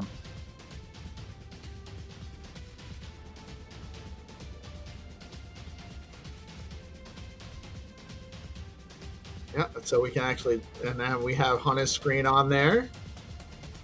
We don't have to drop them off, but we can actually drop people off and have them be just hiding their camera. So now we just have our streams on, and you can still see the names of who's playing. So yeah, this is we can do what you want, right? This is basically what you're looking for. Yeah, we just need like to make this competition and maybe we can make like fun bets on this or something like this. But it looks like amazing, so I'm just see like how it looks like. It's very nice.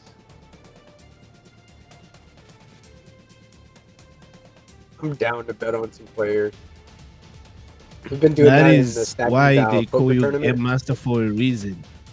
Definitely call him Game Master for a reason. Facts. Yeah. Also, the interesting thing, so if we have like 6 people, for example, except me, like you can divide by teams, like three person versus 3 person, like Yeah, something you like could. this. Yeah, we could do. So we can actually do this with up to 10 people, technically. Yeah, we just have to choose a day and try. Whenever you want to, sir. We're down for. That's what we're here for. It's to try new stuff and to show new stuff. Right.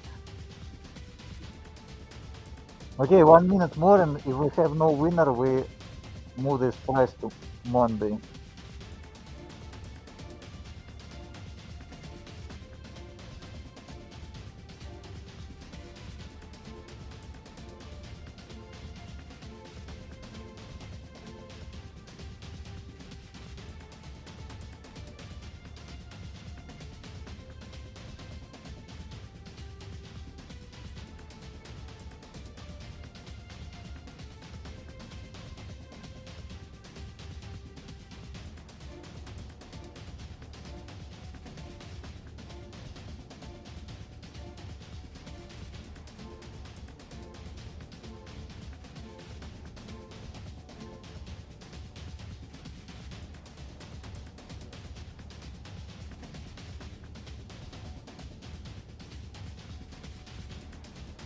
Kindred, how you move from Google Maps to Apple Maps? That's a new trick.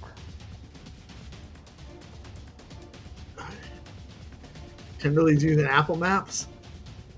Yeah, You can use Apple Maps, I guess, right? yeah. It's because the coordinates should still be the same. I don't know how Apple Maps works. I haven't Yeah, been. for example, if it's some of like building, like it could be the same. If like the object never change, we can count it. The people can use Google Earth even like. Oh, right. Your images might be different in Street View on Apple Maps. Okay, seems like we have no winner. Let's move this price to Monday. All right, that works for me. GG everyone, well played today. We Yes. dropped coordinates, everyone can check where it was. It was on west from the starting location. Congrats everyone.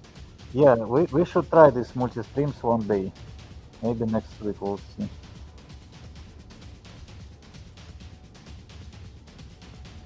Actually not hard to set up, too. Which this was not possible like a month and a half ago or so, when they started adding multiple screen shares. So that's awesome, man. We can absolutely do what you're looking to do. Yeah, let's try and see what the audience like. I like it. All right, another amazing episode of Find to Earn. Thank you all for tuning in. I had a blast playing with you guys today. We learned some new stuff. Guys, if you are not already, and we actually do, I saw a bunch of people did jump into the Discord for Bitcoin World. Make sure you get out there and jump in. Mention that you're with DeOrganized. You'll get on the whitelist. You'll get on you'll get it, be eligible for an airdrop for the Oracle token, and there's more stuff coming. You want to be in that Bitcoin World Discord channel. You want to let them know that you're from DeOrganized, so you get the tag, you get the DeOrganized role. So get in there. Ice, man, thank you so much for joining us today. See you. Thank you so much for having me. It's really a pleasure to hang out with you guys. I need to do this. Need to come more often to do. You're welcome to come join us. It doesn't always have to be talk about a project, although we can talk about whatever you want. But this is the real meat of this is just us hanging out, talking about whatever, and just being family. It's awesome. It's awesome. That's how I see it. So thank you so much, really. Yeah, man. It was great having you. Zenny, awesome show today, man. Thank you so much for preparing this for us, as always. Tenderly, great job this morning, dude. I really appreciate you coming in, finally getting your first countdown in. We got to get more countdowns from Tenderly. Hana, good luck with the beef. Yes, sir. The good luck with the Project 3 beef with Starman. I love you both. I think it's going to be really epic battles with you guys. Anna, good luck in gym. Train hard. Okay, I see you. I see what you're doing there. Thank you. Don't show that picture to honey. Oh, shit. And then he did. Yeah, I love spending time with you guys and getting into the alpha and then doing game rounds. It's always a good time. It's always a high frequency vibe. Yeah, keep loving the room, guys. We are all going to make it. Yeah. We do have the SIP call coming up in about 12 minutes. Hero, I believe Hattie will be joining us as well. But we will take a brief intermission. I will get the last of my coffee. I will heat that up. I will start to drink it. I'll probably get caught in DMs, and I won't finish it before the SIP call starts, but I will try. But we will be back with you guys in about a little over 10 minutes. Stay tuned. We're going to keep the stream running, and we will be back with Hero and Hattie and talking about what's going on with Stacks improvement proposals and community innovation on Stacks. Y'all stay tuned, and we'll be back in a little bit. Peace, love, music. We are DeOrganized, coming at you live from Monday through Friday on Bitcoin Live Decentralized Broadcasting. We'll see you in a little bit. Stay tuned. Keep it going. We'll be back in about 10 minutes.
Let's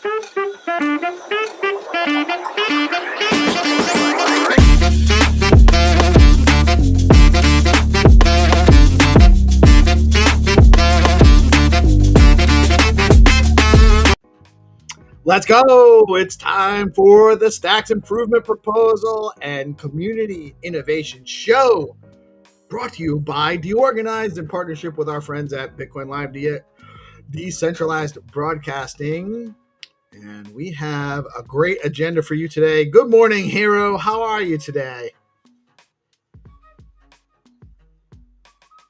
Yeah, great. I'm feeling really good past 2 days. Just got over my sickness and I'm back.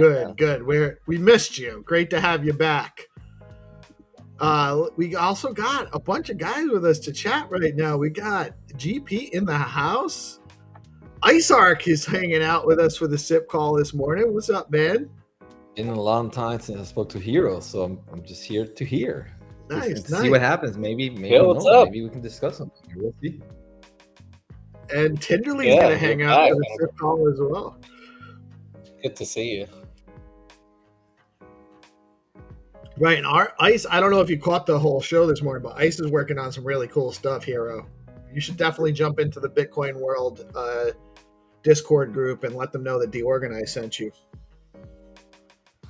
Yeah. I heard some part of it. I understand you're building like a prediction market on layer 1 and you're chain agnostic. Is that Actually, we're building on Stacks and on L1. Oh.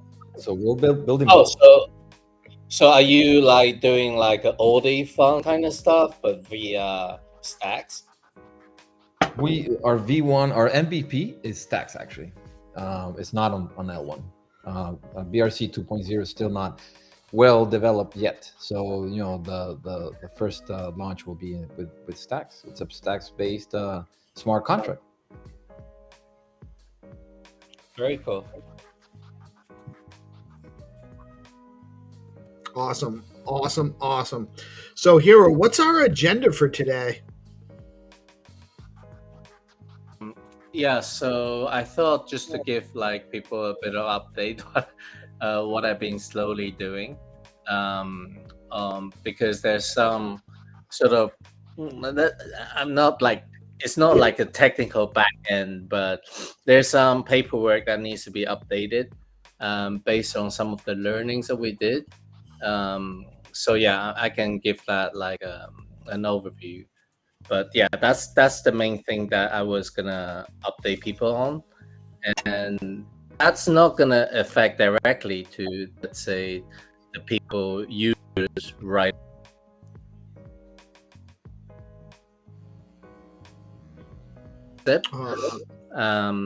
Or if it's the Bitcoin address SIP. Am I coming? We lost you for a second. Is it like breaking up a little bit?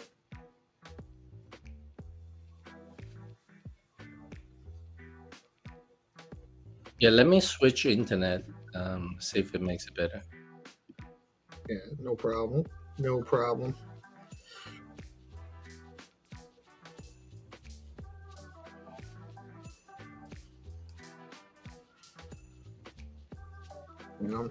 I'm going to take this moment just to say I'm looking through right now on Gamma to try to decide which Bitcoin monkey I want to pursue. There's a lot of cool ones on there. I got a Mecha monkey. Oh, really? Yes. I'm into the Mecha. I got a couple. Are you back, Hero? Oh, that's too bad because I just noticed his title is the Mythical SIP Legend. Mythical SIP Legend is big.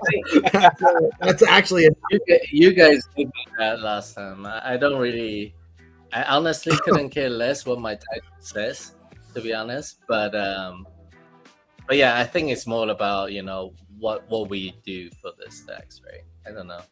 I'm never so into titles. Really? No, but it's a good one.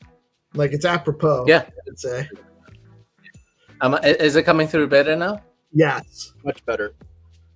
Cool. Yeah. So yeah, just a bit of like almost like a backend process update, so that when we run through future SIPs, it will be better in terms of the approval process on the and also that we need more members rotating. It's a bit like in the Treasury Committee, they have like members rotation. I can see some benefits to that, although it's probably a lot of work to always trying to rotate people. But yeah, there's some merits to rotating. So since a lot of the members have been there for like 2-3 years, I think it's probably time to give people like an option to rotate in and out. Yeah, so just doing some work on that. Is there anything else that I'm missing that people want to talk about? I don't have anything specific today. I know that there's a problem. Not that this is necessarily SIP focused conversation, but I know that there was they announced yesterday the bridge funding for the ecosystem with the grant opportunities, including D grants and the other opportunities that they have in the ecosystem. And I'm sure that there's some conversation to be had about that. I just don't know if that's necessarily SIP call. Yeah, it's always a little bit challenging with, we say we are a governance group, and what is in the scope of the governance group. We can easily say, yeah, governance includes grants. I think throughout my time, I have danced in the both world, and I think, in my opinion, it's just too much to cover for the governance group if we also bridge over to the grant sphere. I think the grants, almost like you just need like a dedicated grants working group, so that these conversations can be had just more focused, rather than trying to. Right. It makes the working group focus, the governance working group focus too broad. I think like there's already so much to cover. Yeah, I think that's my current conclusion. I think we tried both ways. We tried to cover a bit of like social conversations like that in the governance sphere, but I think if we can also in the future try maybe just having like a dedicated a grants working group of some kind, similar to marketing working group or BD working group. And I think those conversations can be, and you're probably going to leverage some people from the governance group, But Sure, and there'll be collaborations too. Like there's definitely going to be SIP and innovation stuff that comes out of like for D grants, for instance. There's definitely going to be some interesting things that come out of D grants that will be SIP related and or innovation related that we'll want to touch on. Yeah, that's my preference, only because if we bridge both worlds, our progress on governance is going to be slower than than it could be. So, and I think it will able to give the real focus that the grants conversation actually needs. So I think what maybe the ecosystem should think about is having, and I know Mitchell sort of mentioned it briefly, almost like having like a grants committee group of some kind, because there will be a lot of people who are not going to be on the Treasury Committee that are, Treasury Committee signs off like, let's say the quarterly budget, let's say, but they are not dishing out the actual the grants. So you're gonna need some kind of grant. You're going to need a committee to kind of be the point person for maybe putting things up to the Treasury Committee. Yes. So I think through that lens, I think you're gonna have to have logistically or administratively anyways to have some kind of proposal or oversight group for, who are going to be on a yearly basis or constant basis, really, be able to have those grants conversations and refine those improvements, so to speak. So that's the way I would go about it personally. I dig it. I dig it. Any other topic apart from grants? There wasn't anything. To be honest with you, I'm sure there's lots of stuff in the. There's as far as SIPs specific. There's the clarity, the clarity one that's been proposed. Obviously, Larry's SIP.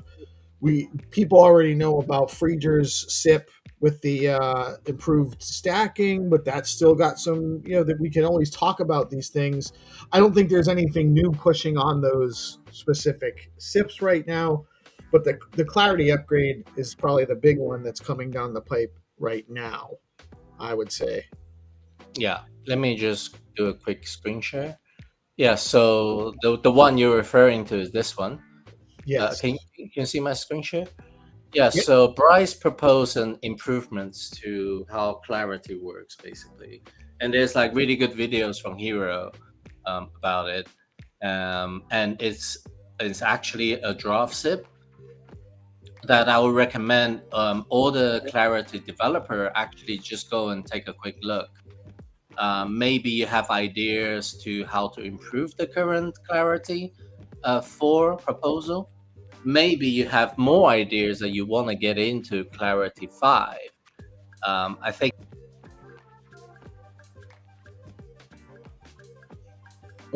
Yes, whether Clarity 5. We lost you for a second, Hero, but I think you're back. I'm back. Yeah. Yeah. Yeah. So I think people are actively commenting on this thing. So if you're a developer, go take a look at this Clarity 4 thing in SIP GitHub, because you might have ideas how to improve Clarity 4, or maybe there are some features that you want to get into Clarity 5, or you want to get into Clarity 4 but cannot. Like we can they can at least put it on their radar to get into the next one.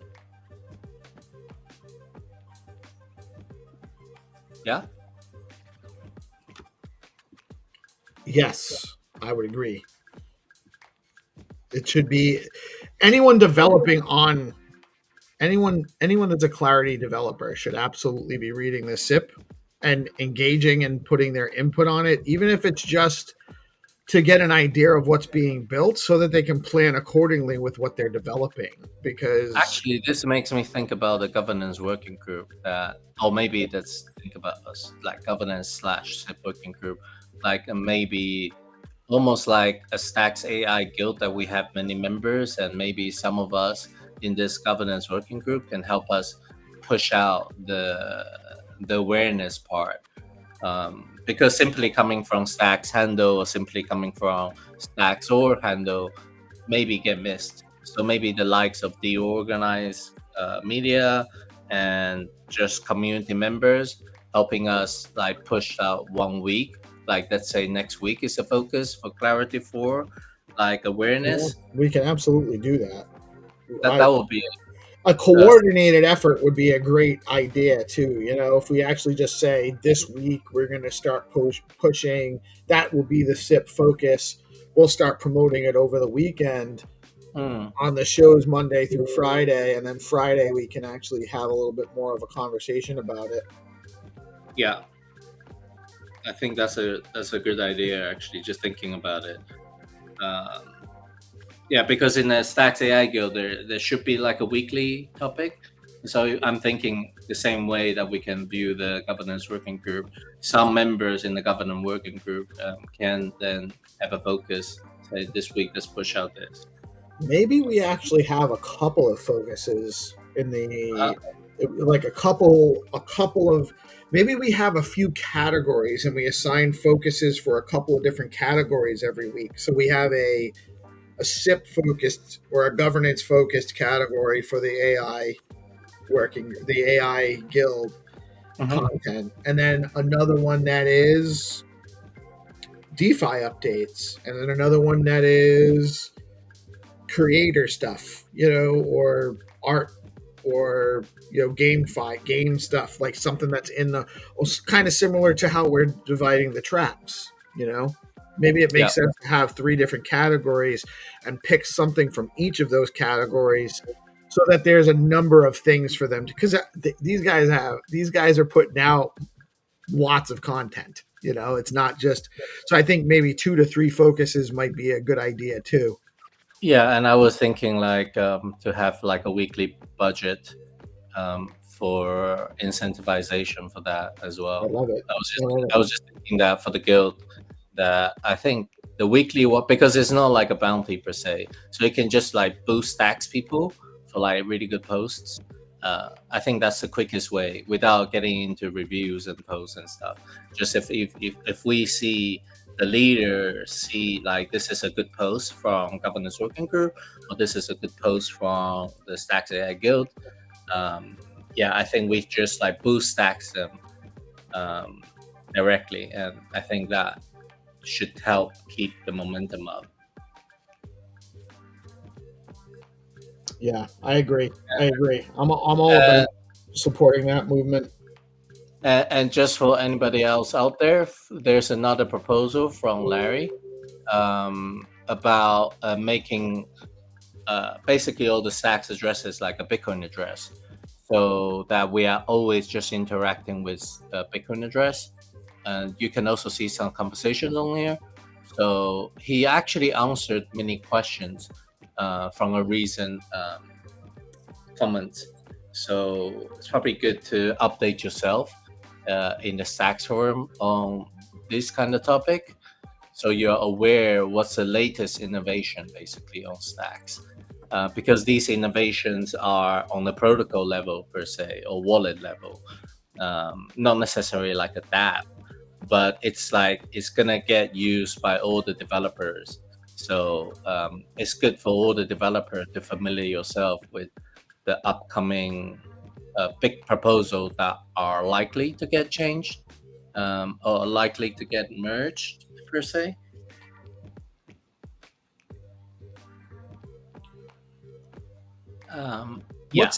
So, and I just want to make sure I understand this, because I believe I have this correct, but Larry's proposal is to utilize Bitcoin address for Stacks transactions, but it would be the same Bitcoin address that is in your, like I have a Bitcoin address, I have an Ordinals Runes Taproot address that are both Bitcoin addresses. Then I have a Stacks address in my Stacks wallet as well, and that's connected to that Bitcoin address.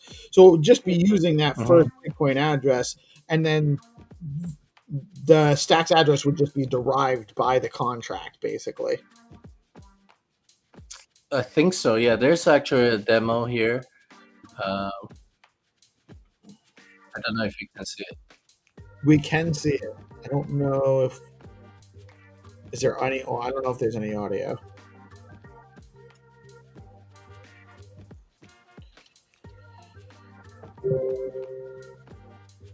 Yeah.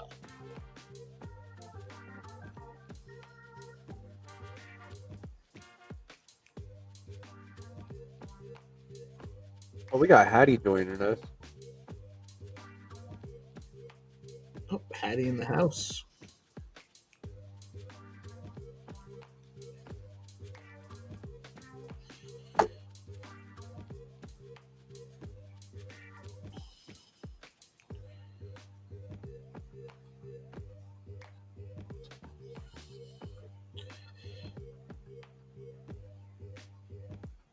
So it's just going to actually, it can just pull both addresses from the one address, basically.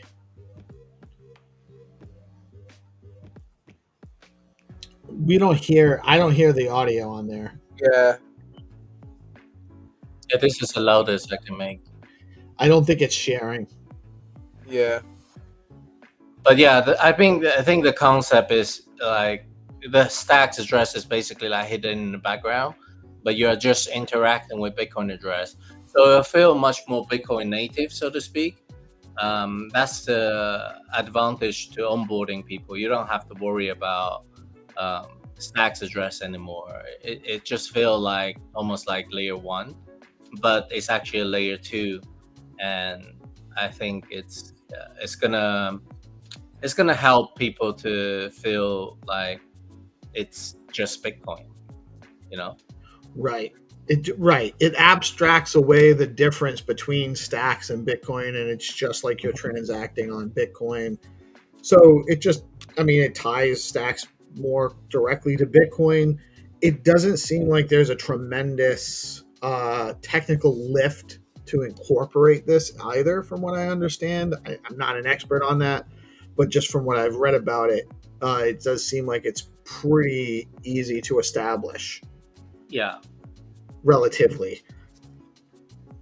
Yeah, I think it's more the adoption and some technical things that needs to happen, maybe from the wallet provider to support this, as far as I understand. Maybe Hattie can give more details. But hey everyone. GM, how was your trip, brother? Very good. It was amazing. Caught the last bit of summer. Where'd you go? Armenia. Oh, very nice. Very nice. Yeah, so it was 35 degrees every day. Amazing. Oh, nice. For those of us in the U.S., that's probably about 80s, mid 80s up to 90. Great summer weather. Got some perfect dry heat as well. Nice. Very nice. Yeah, I learned about that dry heat. It's not so bad. Not so terrible. In Vegas, it was like that. Dry heat is the best. Yeah, Vegas was like 100 degrees, but it didn't, like where I am, and I know GP, he's on the eastern seaboard. It's humid as heck out here. So like when it's like 85, 90, it's still gross. Out in Vegas, it was it was hot in the sun, but if you got in the shade, it was fine. It was but I've never experienced anything like it. So I enjoyed it. Yeah, I grew up with dry heat, so I love dry heat. Back to the wallets, the only problem with the impact of this is wallet adoption. So in order for the address mapping, the wallets need to adopt it, otherwise it will run awry. The latest conversation is actually really good. Trevor got involved. So there's a few questions there, and he elaborated a lot more. So Larry elaborated a bit more about what's actually required around the mapping of addresses. And it seems like Trevor also has some ideas around ordinals with it, which may open up some possibilities for ordinals as well. Let's go. So it may be really exciting as well. This more, as Hero put it, the more Bitcoin native feel that we'll have with using just a Bitcoin address. Yeah. I actually think the challenges comes from something slightly different, is whether the person needs to pay the gas in STX or Bitcoin. I don't know whether this has been discussed, Hattie. No, but I think somebody's talking about gas being paid in either SBTC or stacks. Yeah, right, I think. But in native Bitcoin, it doesn't work at the moment. So that's one of the outstanding questions at the moment is around. I think if we have the wallet address being in Bitcoin address, and then users have to go and hunt for STX or something, it's gonna make like almost like the solution, which is like one step forward, but it's like halfway there. Right, there's a barrier there. It's like a little barrier there. If you really want to do it in one shot, that's just gonna make the whole thing so seamless. It would be maybe option to pay in native Bitcoin, option to pay in SBTC, sorry, and then STX. Maybe like 3 different options, or I don't know, but I know that if it's just STX gas fee, it's going to be really challenging for the users, despite the Bitcoin address being shifted. Yeah, the STX will make it really difficult for onboarding people, especially from the Bitcoin side, to come onto our rails instead of Lightning to come onto stacks as a second layer. We really need to have a proper conversion. But I think, isn't Future working on something? The only thing I can think of is that if the first step must be the SCX gas fee transaction, then there needs to be some initiative to do everything sponsored transaction, so that in the interim, that if the gas can only be paid in SCS technically before the next upgrade comes, at least in the meantime, that gas fee has a way to be abstracted away through sponsor transaction. And how would we go about starting the conversation about sponsorship? Because would that be through the endowment or the foundation? Or is I it think a so, protocol yeah, level? because I have seen multiple layer twos, whether it's during their launch or after they launched, they have gas fee programs to support new adoptions of apps. Actually, it's more on the apps level. Like for example, we want to support the new launch of Granite. Any period of the first month that you use Granite, the gas fee of SCX is subsidized by a gas fee program. Obviously, the gas fee program would come from like the likes of a Stacks Foundation, or in the future an endowment, or maybe the Stacks Labs entity. That's a way I can think about getting around the initial challenges if the first version of this Bitcoin address proposal cannot do Bitcoin payment. Yeah, I mean, eventually it'll probably just be something where the Bitcoin in the wallet gets converted to cover the fee comes in Bitcoin, and then it converts to whatever SBTC or STX, and it's done, in the background where the user doesn't ever actually experience that. It's just they're using their Bitcoin wallet to engage with the transaction. They're engaging with the transaction. It's smart contract functionality on Bitcoin, and the rest of it's just abstracted away.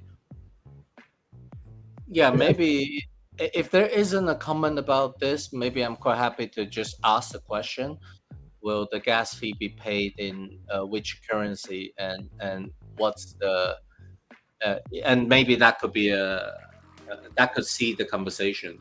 Yeah, I think so. It makes sense, right? So that the forum would be the place to bring that up. I haven't seen that actually, but I haven't looked at it since I saw To's comment last week. I didn't get a chance to go through all of Larry's full reply yet, so I don't know if there was any talk about the fee on there. I'll write the comment right now just to show people how it's actually really easy to engage with the Stacks forum, and I really encourage people to create a quick account and just like stop observing. And I don't always have like smart things to say or questions to ask, but when I do ask a question, and it's really good for people to engage in this kind of so-called governance conversation. So, and why don't you, Hero, just kind of just to kind of show people the comment box is all the way down at the bottom, unless you click a reply, unless you're replying specifically to a specific comment. You can actually just scroll down in the thread and add your comment, and it'll just go down on the bottom. Or you can click reply, and it'll give you the box, and you'll be replying to a specific thread, to a specific post in the thread. What did you say? So I should just go reply, right? Yeah, at the bottom, I think it says reply, and so you can actually just scroll all the way down and hit reply, like at the bottom of the thread, right? That's what I'm doing now. Yeah.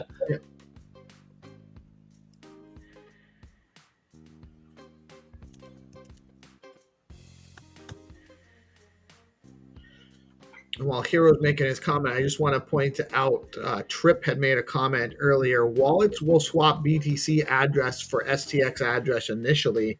The Stacks chain won't know it happened. Oh. Everything's hidden. User doesn't even know that they're using Stacks at all. Right, and the Stacks chain won't even know that there was that it was initiated on layer 1.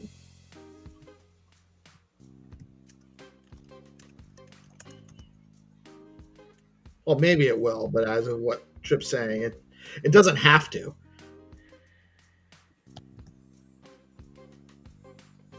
So how would that work? Like the Bitcoin would be like swapped into SBTC, and then whatever sponsorship mechanism, like it would buy the SDX for the gas, or how would that look? I guess that's what we're gonna find out. We'll find out. Answering this question, yeah. Yeah, I think the long term is that there's a proposal that people want SBTC to be able to be used for transaction fees, but that would still need to be swapped in the background. So it would still have to be swapped to STX to pay the gas. So there is no way to pay with purely SBTC. I think you'd have to, that's a consensus breaking proposal to have both running. It makes sense for me to have both, but you still need the utility of STX and not take it away, because we still need that for our staking and 100% voting. Yeah, I guess I think it's been discussed before actually, and what the people were coming to a conclusion of was, let's say you don't touch the consensus, right? Just keep it SCX, but there needs to be almost like a third-party operator to have like a pool ready there for people to through a deck maybe. So maybe it needs to actually collaborate with the deck to ensure that there's always liquidity for the gas fee to be swapped. And as long that can be coordinated without much let's say disruptions during that process, because if the DEX goes down, or the DEX rocks, or whatever scenario that your tinfoil hat can put on, that could disrupt the swap. So it provided that you can have a fairly coordinated a liquidity uptime, I think that should solve the problem of the availability of the swaps, and which means then you don't have to touch a consensus. Personally, I would love if STX was a stable coin, to be honest. Yeah. I don't know, but I think it needs to be. I don't think it. Well, stable in what though?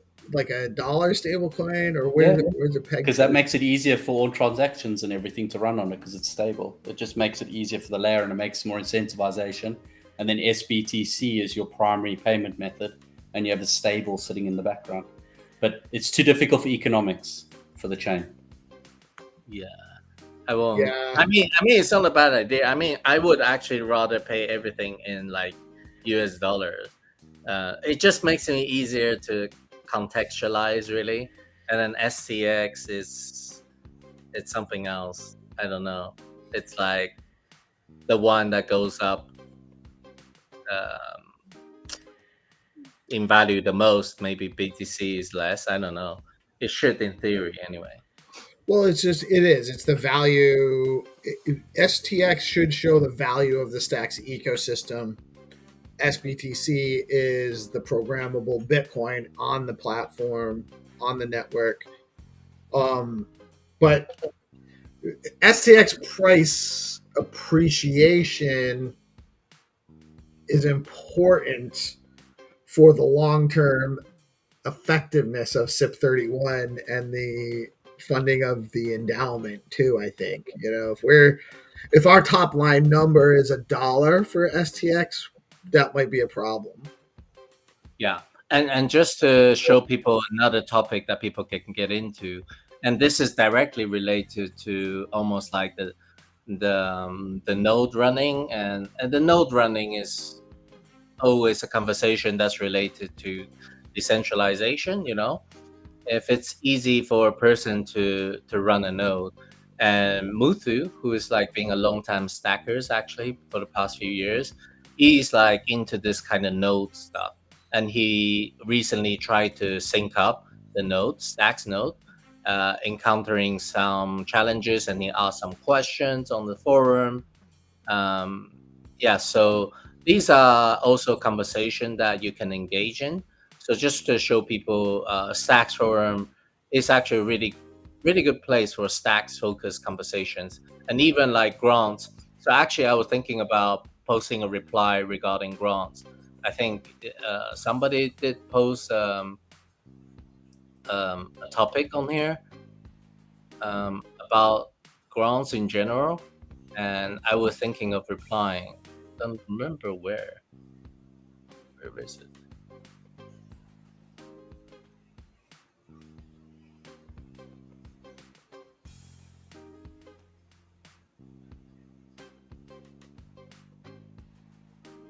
Huh. Lost the topic.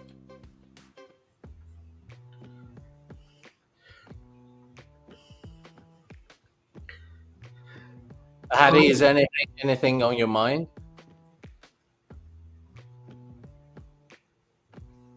No, nothing at the moment. Mine was just I've gone through obviously the comments with Larry's proposal, and it's just about trying to navigate a course through that we can move this, because everyone wants it. It's just trying to find how do we start this actually moving forward, rather out of a conversation and actually into some action. Dan is obviously still working on launching, and I haven't caught up with him because I've been away, and hopefully tonight I'll catch up with him. So that's about it. And we were talking about basically earlier before you came whether grants should be part of the governance conversation, and I was suggesting that maybe we don't directly get into the grants in the governance working group, let's say, because I think the grants needs its own focus, and the governance, if we really want to push it from a SIP perspective at least, and it needs its own focus. So I was suggesting that maybe the grants needs to have its own working group, or maybe its own focus group, maybe a committee to talk about grants specifically. But we can still sort of mention, like, here is where you can go and voice your conversation, the conversation about grants on the Stacks forum per se. And one thing that I want to voice, which is missing from this this list, and not many people engage with it, but I understand there's Twitter space going on, but I think just to have log it, I think I would log like my take on retroactive.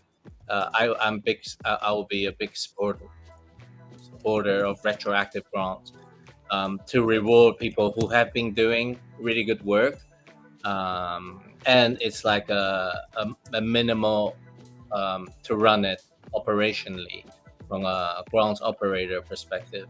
Right, because you don't have the applications are easy to weed out who's actually done something and who hasn't. Yeah, super easy to read out. The only downside to this is everything is old, so to speak. You want like a mix and new and old stuff. Imagine that if just 100% is retroactive, then we won't have any new grantees that are developing new things. Yes, the retroactive receiver are still developing whatever they are developing, but you kind of want an injection of new energy, of diversity. Right. New builders that haven't actually produced anything yet also need some funding to get started. Bootstrap funding, which I think is more the D grants model. Yeah, I think we tried with like 1K of retroactive grants last time. Actually, it worked out pretty well. So 1K or 1.5K out of 50K was like less than whatever percent. And I think to keep trialing that, increasing the percentage of it, I would probably recommend somewhere between the proximities of 10% to like maybe up to 20% max. So just to clarify around grants, we're talking about D grants here, or we're talking about grants in total? Because there was a portion of governance that you said perhaps there were governance grants that might be better suited having governance input on the government's grants, but I think there's no track for governance this time. Yeah, D grants specifically. I think it still can be applied. There's a blue sky, right? So since Correct. we, and that's the other topic I want to touch on actually, like briefly, having understanding of like what's like the priority of the Stacks Foundation currently, and also there's a time until endowment can actually be set up. I think we won't be able to activate the governance budgets just quite yet. So we might have to still rely on the D grants for now. But I think once the endowment is more up and running, when the Stacks Labs is more up and running, I think we will be able to tap into that part. But in the meantime, we're going to have to rely on D grants.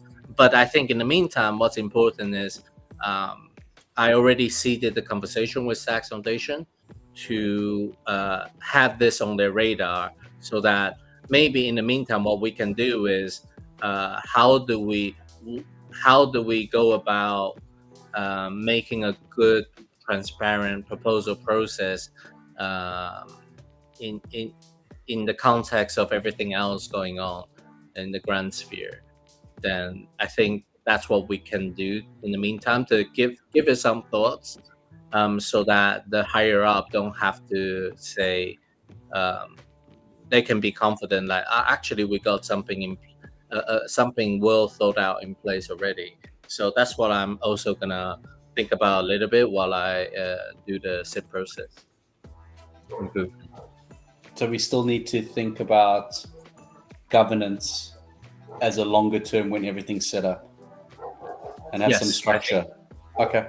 Yeah, I think so for sure. I think it's an opportunity for us really to really shine this and next year in the governance sphere. So whatever we want to do, I personally want to put all the proposal of governance budgets on Zero Authority DAO, or a platform of some kind, that whatever current tools or future tools that we're going to have, or build new tools, so that everything is transparent. And my idea of having a weekly governance bounty for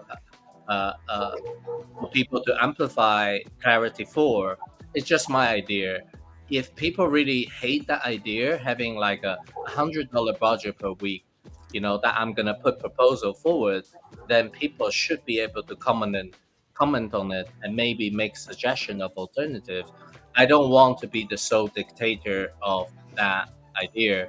I want all ideas to be public, all money approved are visible to the people. So that's, I think, what I love to see that happen. I don't know about you guys. Yeah. Are you saying so driving visibility by incentivizing interaction? A little bit like, I think D-Grant's gonna have all the proposal out in public on Zero Authority DAO, if I'm correct. Yeah. And I think that's a really good momentum to build on. And any future budget, whether the governance budget is gonna in partnership with D-Grants or on its own, no matter what, I think all the proposals should be publicly, I don't want to use the word scrutinized, but also just publicly out there, so that people can see it, people can interact with it, people can improve upon an idea, people can engage with it, people can come up with their own proposal. And I think this is a way to get people more engaged. So like Optimism X kind of, we want to move in that direction where there's more transparency, more visibility, and more interaction.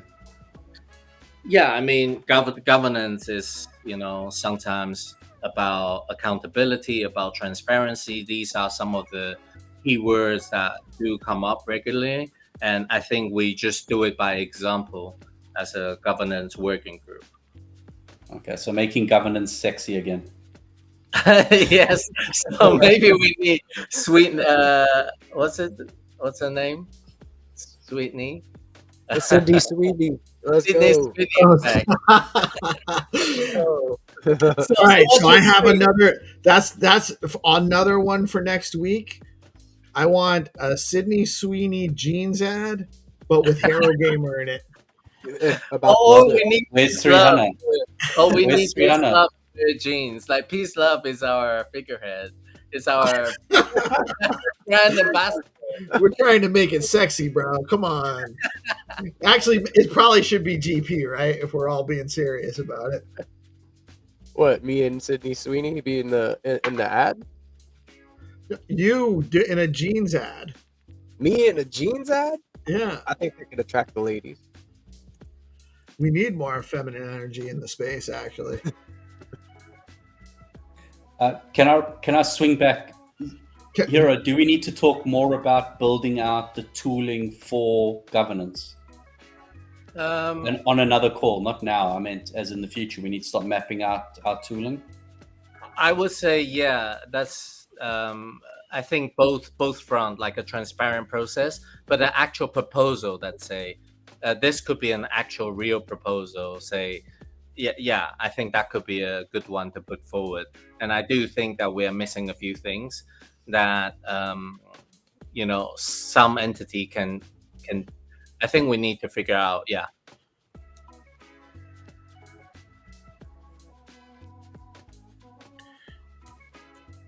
Yeah, well, we have a few that we can use. I mean, BoostX is really good. Zero Authority is really good. We've got a lot of tooling in the ecosystem that we can pull on and possibly create some coordination between all of them to make sure we have maximum exposure.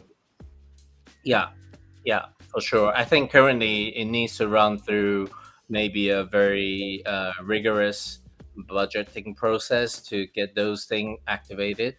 But hopefully in the future, I don't know if it can be a little bit more centralized in a way where, if somebody put it on the GitHub or on Zero Authority DAO, there should be a way. If it's a reasonable proposal, it shouldn't be too difficult to get that budget in the governance sphere. Okay, so is that one to put on the list of actions that we need to start moving towards? We need to understand what tooling we require to meet the objectives to make governance sexy again, and then start putting that proposal together pre-endowment creation. Yeah, I think that would be a good goal to have, actually, once endowment. I would say by the end of the year or something like that. It's not something that endowment is not coming this month or next month. So yeah, that would imagine November, December time. So that's perfect, because that means we can get consensus from community as well about what transparency and what tools they want to be able to measure governance by as well, so we can get a 360. Yeah, maybe we need, for example, some impact metrics for governance so that we know that we are actually healthy. I don't think it's been done much in the crypto sphere that I have seen. And the metrics that they have done are a little bit random or arbitrary. It's really hard to measure governance. It's not the same as measuring on-chain activities. One of the better places we need to define our impact metrics then. Yeah, one of the things that I have seen is what's that ETH thing? This one? The one you shared before. That was actually amazing. That website was EIP Insight. Yeah, it's probably this one. I think this serves like a, not just governance but SIP stuff as well. Like they know how many SIP has been through, how many being declined. So yeah, not only the SIP sphere, but not only the governance sphere, but the SIP sphere. Some kind of dashboard. This is like a really good dashboard. I don't know how useful that this is actually, but you can tell how many is a network SIP, how many is like a meta SIP. I think if we have easy to do stuff like this, I think easy to understand. There's an editor leadership leaderboard. I think this gonna maybe help us to just have an understanding of who is active, and by that we can then reward people for being active as well. So yeah, there's a lot of things to build in the SIP and governance side, we don't have a lot. So Well, the beauty is that other people are the test beds, and we get to pull what works and what doesn't work and what works for us. So yes, at least we're a bit more. We know where we're heading versus with no idea of what we need to create. Yeah. So, for example, this is a really good thing as well. Like, Yeah, I love this. I just yesterday, just to show you, I was thinking we need a process update, so I wrote some stuff. Also, we need to document the membership. So Peace joined around March, actually. That's like 1 year. Oh, was that one of the, I joined what around March? Yeah. So Governance. Okay, all right. So maybe some of these data need to live somewhere on a website or on Zero so that people can understand the reputation of a person. Like nobody knows Orlando or who is it? Orlando and Harold's has been a Will Buddy has been in governance cap for 3 years already. And those technical people, most of them being there, they're like 1 or 2 years or 3 years. Economics cap, people been there for 3 years. It's really hard to get these reputation of the current system, database. So we need a better way to allow people to understand their participation in these caps. Yeah, and maybe the same goes for Treasury, to be honest. Then okay, Jack Binswitch has been on the Treasury for 2 years. That reputation should live somewhere, or that credibility, let's say, whether it's on LinkedIn platform or is it on Zero. Obviously, Zero is a sensible place to get it, like maybe a public API that everybody can fetch the data off. But yeah, that's the stuff that we are still missing, like by a long shot, that needs to be built. Yeah, well, I mean, the reputation is huge for the ecosystem, but having it on other platforms to be able to be pulled, even like LinkedIn, would be beneficial to a lot of people because that targets the Web 2 side of things. And then I noticed on governance, you haven't got Zero there. Oh yeah, that's what I mean. Yeah, so I just started compiling yesterday, just dropping names. Yeah, Zero is the biggest, actually. Looking good. Yeah, we need this data really, because it's currently just in Discord. Yeah, it's good data. Yeah, we need this for Zero so we can start issuing the reputation.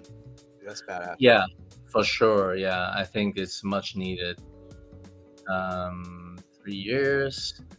But yeah, anyways, and this is like another thing. So we got the 000 process update, need to be a PR, and documenting the membership of all the caps. And also I need to build a proposal thing like this, actually. And this is a great format. So that it's easier for a SIP editor, a SIP proposer, or SIP author to write their SIP. So I think we need something like this. So I'm gonna trying to work on it with maybe a Blockface or someone like that to get this done. Yeah, we can do that. I've got a super prompt I already started for this. What is that? Oh, really? A super prompt is basically almost like an agent, but it's a super prompt. Oh. So you can run the prompt as you start your context window with a super prompt, and then it basically questions you and walks you through it. So it's running in a context window versus running with an interface, but you can build it onto the interface. Yeah. Actually, I'm gonna call it SIP template. We're gonna need that pretty soon. There you go. So that's the thing on the top of my mind. Yeah, so as you guys can see, there's a lot to build, and I'm only like a part-time really on the governance stuff. So gonna need more and more people to to jump in, but we need to have a bigger part of budget so that people can jump in. Yeah. So there should be, I know that there's an earmarked amount of budget for governance, but how much of that is actually going to the working group? I think it's for us to actually discuss. I think if we come up with line by line what are the needs, and I think it's easier to build up a like we would, imagine if we were just making a proposal for D grants, how much do you need to build this? And then I think that's how we can sensibly do it. So rather than just say, hey, random 100K, how about we just analyze it? Maybe we need 50K, maybe we need 150K. Whatever X amount, I think we should come up with via a budget sheet. It makes sense. So figuring out what it's going to cost to build out a lot of this tooling for that kind of thing.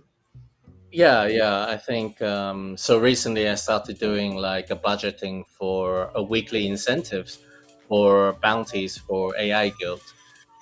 So I think, and also like a bit of moderation costs and a bit of subscription costs. So I mean, I can even show you. This is how, because it will be public anyway. So might as well just show you. This is what I've been sort of trying to work on. Sorry about the background noise. And it's been discussed publicly, so it's nothing to, there's no secrecy here. So let me show you.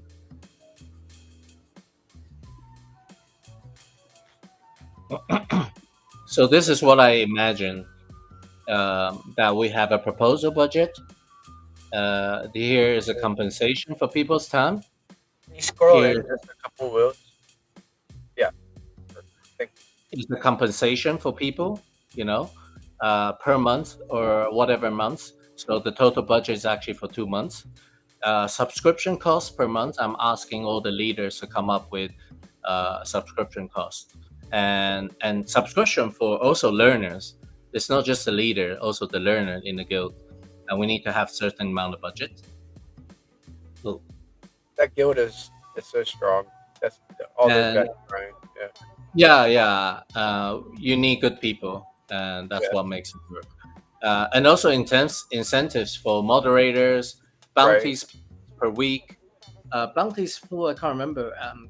This is separate to the weekly topic. Weekly topic is basically like I give people like, hey, this week is about let's say the treasury news. People go and jump in and create that some artwork around treasury news, and you can get a boost tax for the good posts. Whereas the bounties is actually like put the bounties on zero authority down, let's say. But anyway, need to have like finalize the logo. So the reason why I'm showing you this is because then we can really start to tally out an actual budget.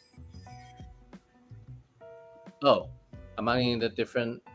Sorry, I was scrolling through a different one. Am I zoomed in now?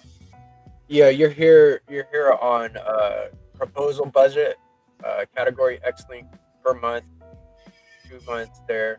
Got compensation, subscriptions, incentives, and logo creation showing on the screen. Yeah. So, and we give people the detailed breakdown, and we add everything up here. So the reason why I'm showing this is because I think we can do something similar for the governance working group. Then we know exactly how much we need. Makes sense. So maybe that's like an offline thing to kind of get a chat going as to what we're looking at for expenses on those things. Yeah, we can chat offline and also on the show as well. Maybe one of the weeks. Yeah. Sure, but there needs to be more than just like a weekly conversation about that, Yeah, obviously. for sure. For sure. Yeah, that's all from me, guys. All right. Well, that does take us to the hour. We're just at about 11:30, so excellent timing. Lots talked about, lots going on. Guys, do reach out to, if you're looking to get more involved in the working groups, the governance side of things, let us know. Reach out to us. We're looking to add more people and expand roles as things go. And obviously, we all know DGrants is going on right now. Make sure you guys are engaging dgrants.xyz/cohort 3. There's lots of opportunity there, and we need some people to participate. Stewards will be announced on Wednesday. That will also be the opening of applications for grantees. So that, there will be a space on Wednesday morning at 10 a.m. right after the morning show. Any other things we need to hit on before we wrap up, guys? Let's go around the room real quick. Hattie, you got anything else you wanted to mention? No, all good from my side. The only thing was just to get what are we actually focusing on for next week was all, and getting a list together of getting stuff done. So if you need a proposal by the end of the year, what does that look like? So, but that we can pick up offline as well. Cool. Yeah, we will do that. Ice, thanks for making it for the whole marathon today, brother. Really excited. Guys, get into the Bitcoin World Discord channel. You mentioned DeOrganized, you will get the DeOrganized Bitcoiner badge and role in the Discord. So get over there and do it. I'm going to make a post about that in a little while so people have the link and everything handy. Hero, any last Hero wants to share his screen. So what do we got? Oh, is that what do you want to show us? Yeah, just want to look at the AI stuff right quick. No. Just want to show a bounty. So from the AI. That's the bounty, not the beef. I thought you were going to bring up the beef. So yeah, we have a bounty going on for 100,000 Leo. Let's go. For bring your Leo to life. So the idea is you purchase a new Leo NFT and then you animate that using AI, basically. Understand it's maybe maybe too much to ask for people to purchase an NFT, but at least that's a rule for now. I think we'll relax it in the future for sure. But here is a bounty that you can go and do. You have until the 9th of September. It's on Zero Authority DAO, so go and check out this bounty. We need more submissions. Yeah, I think that connecting, those Leo cats to that bounty was very clever, and also like Byron maybe doing like a series like this, right? Like you can use that Leo cat and other submissions for Stacks AI Guild bounties, and that's like a requirement. I don't know. Yeah, it's cool. I like it. I like the content coming out of it too. Looks great. Nice. Yeah, GP, you got anything else going on today? Yeah. I'll be hanging around, trying to find a space to get into, answering DMs and stuff. Tonight, I have the DeOrganized nightly show. I'll be doing that around 7ish. And then at the end of that, we're going to head to the Zest Discord. We're going to play some games in the Zest Discord. Pine Turn is every other week, so we don't have Pine Turn in the Discord every Friday. Yeah, we're going to be playing like some Discord games, and then might stream doing Call of Duty Mobile. A lot of the guys play Call of Duty Mobile, so might be doing some of that. Cool. Very nice. Guys, we had a great turnout today. Thank you for joining us with the SIP segment of the show. It is Friday. We crushed another week.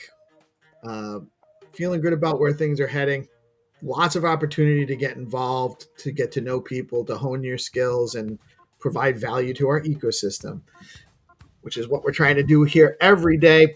I am Peace Love Music. We are DeOrganized Media, coming at you live on Bitcoin Live, decentralized broadcasting every Monday through Friday.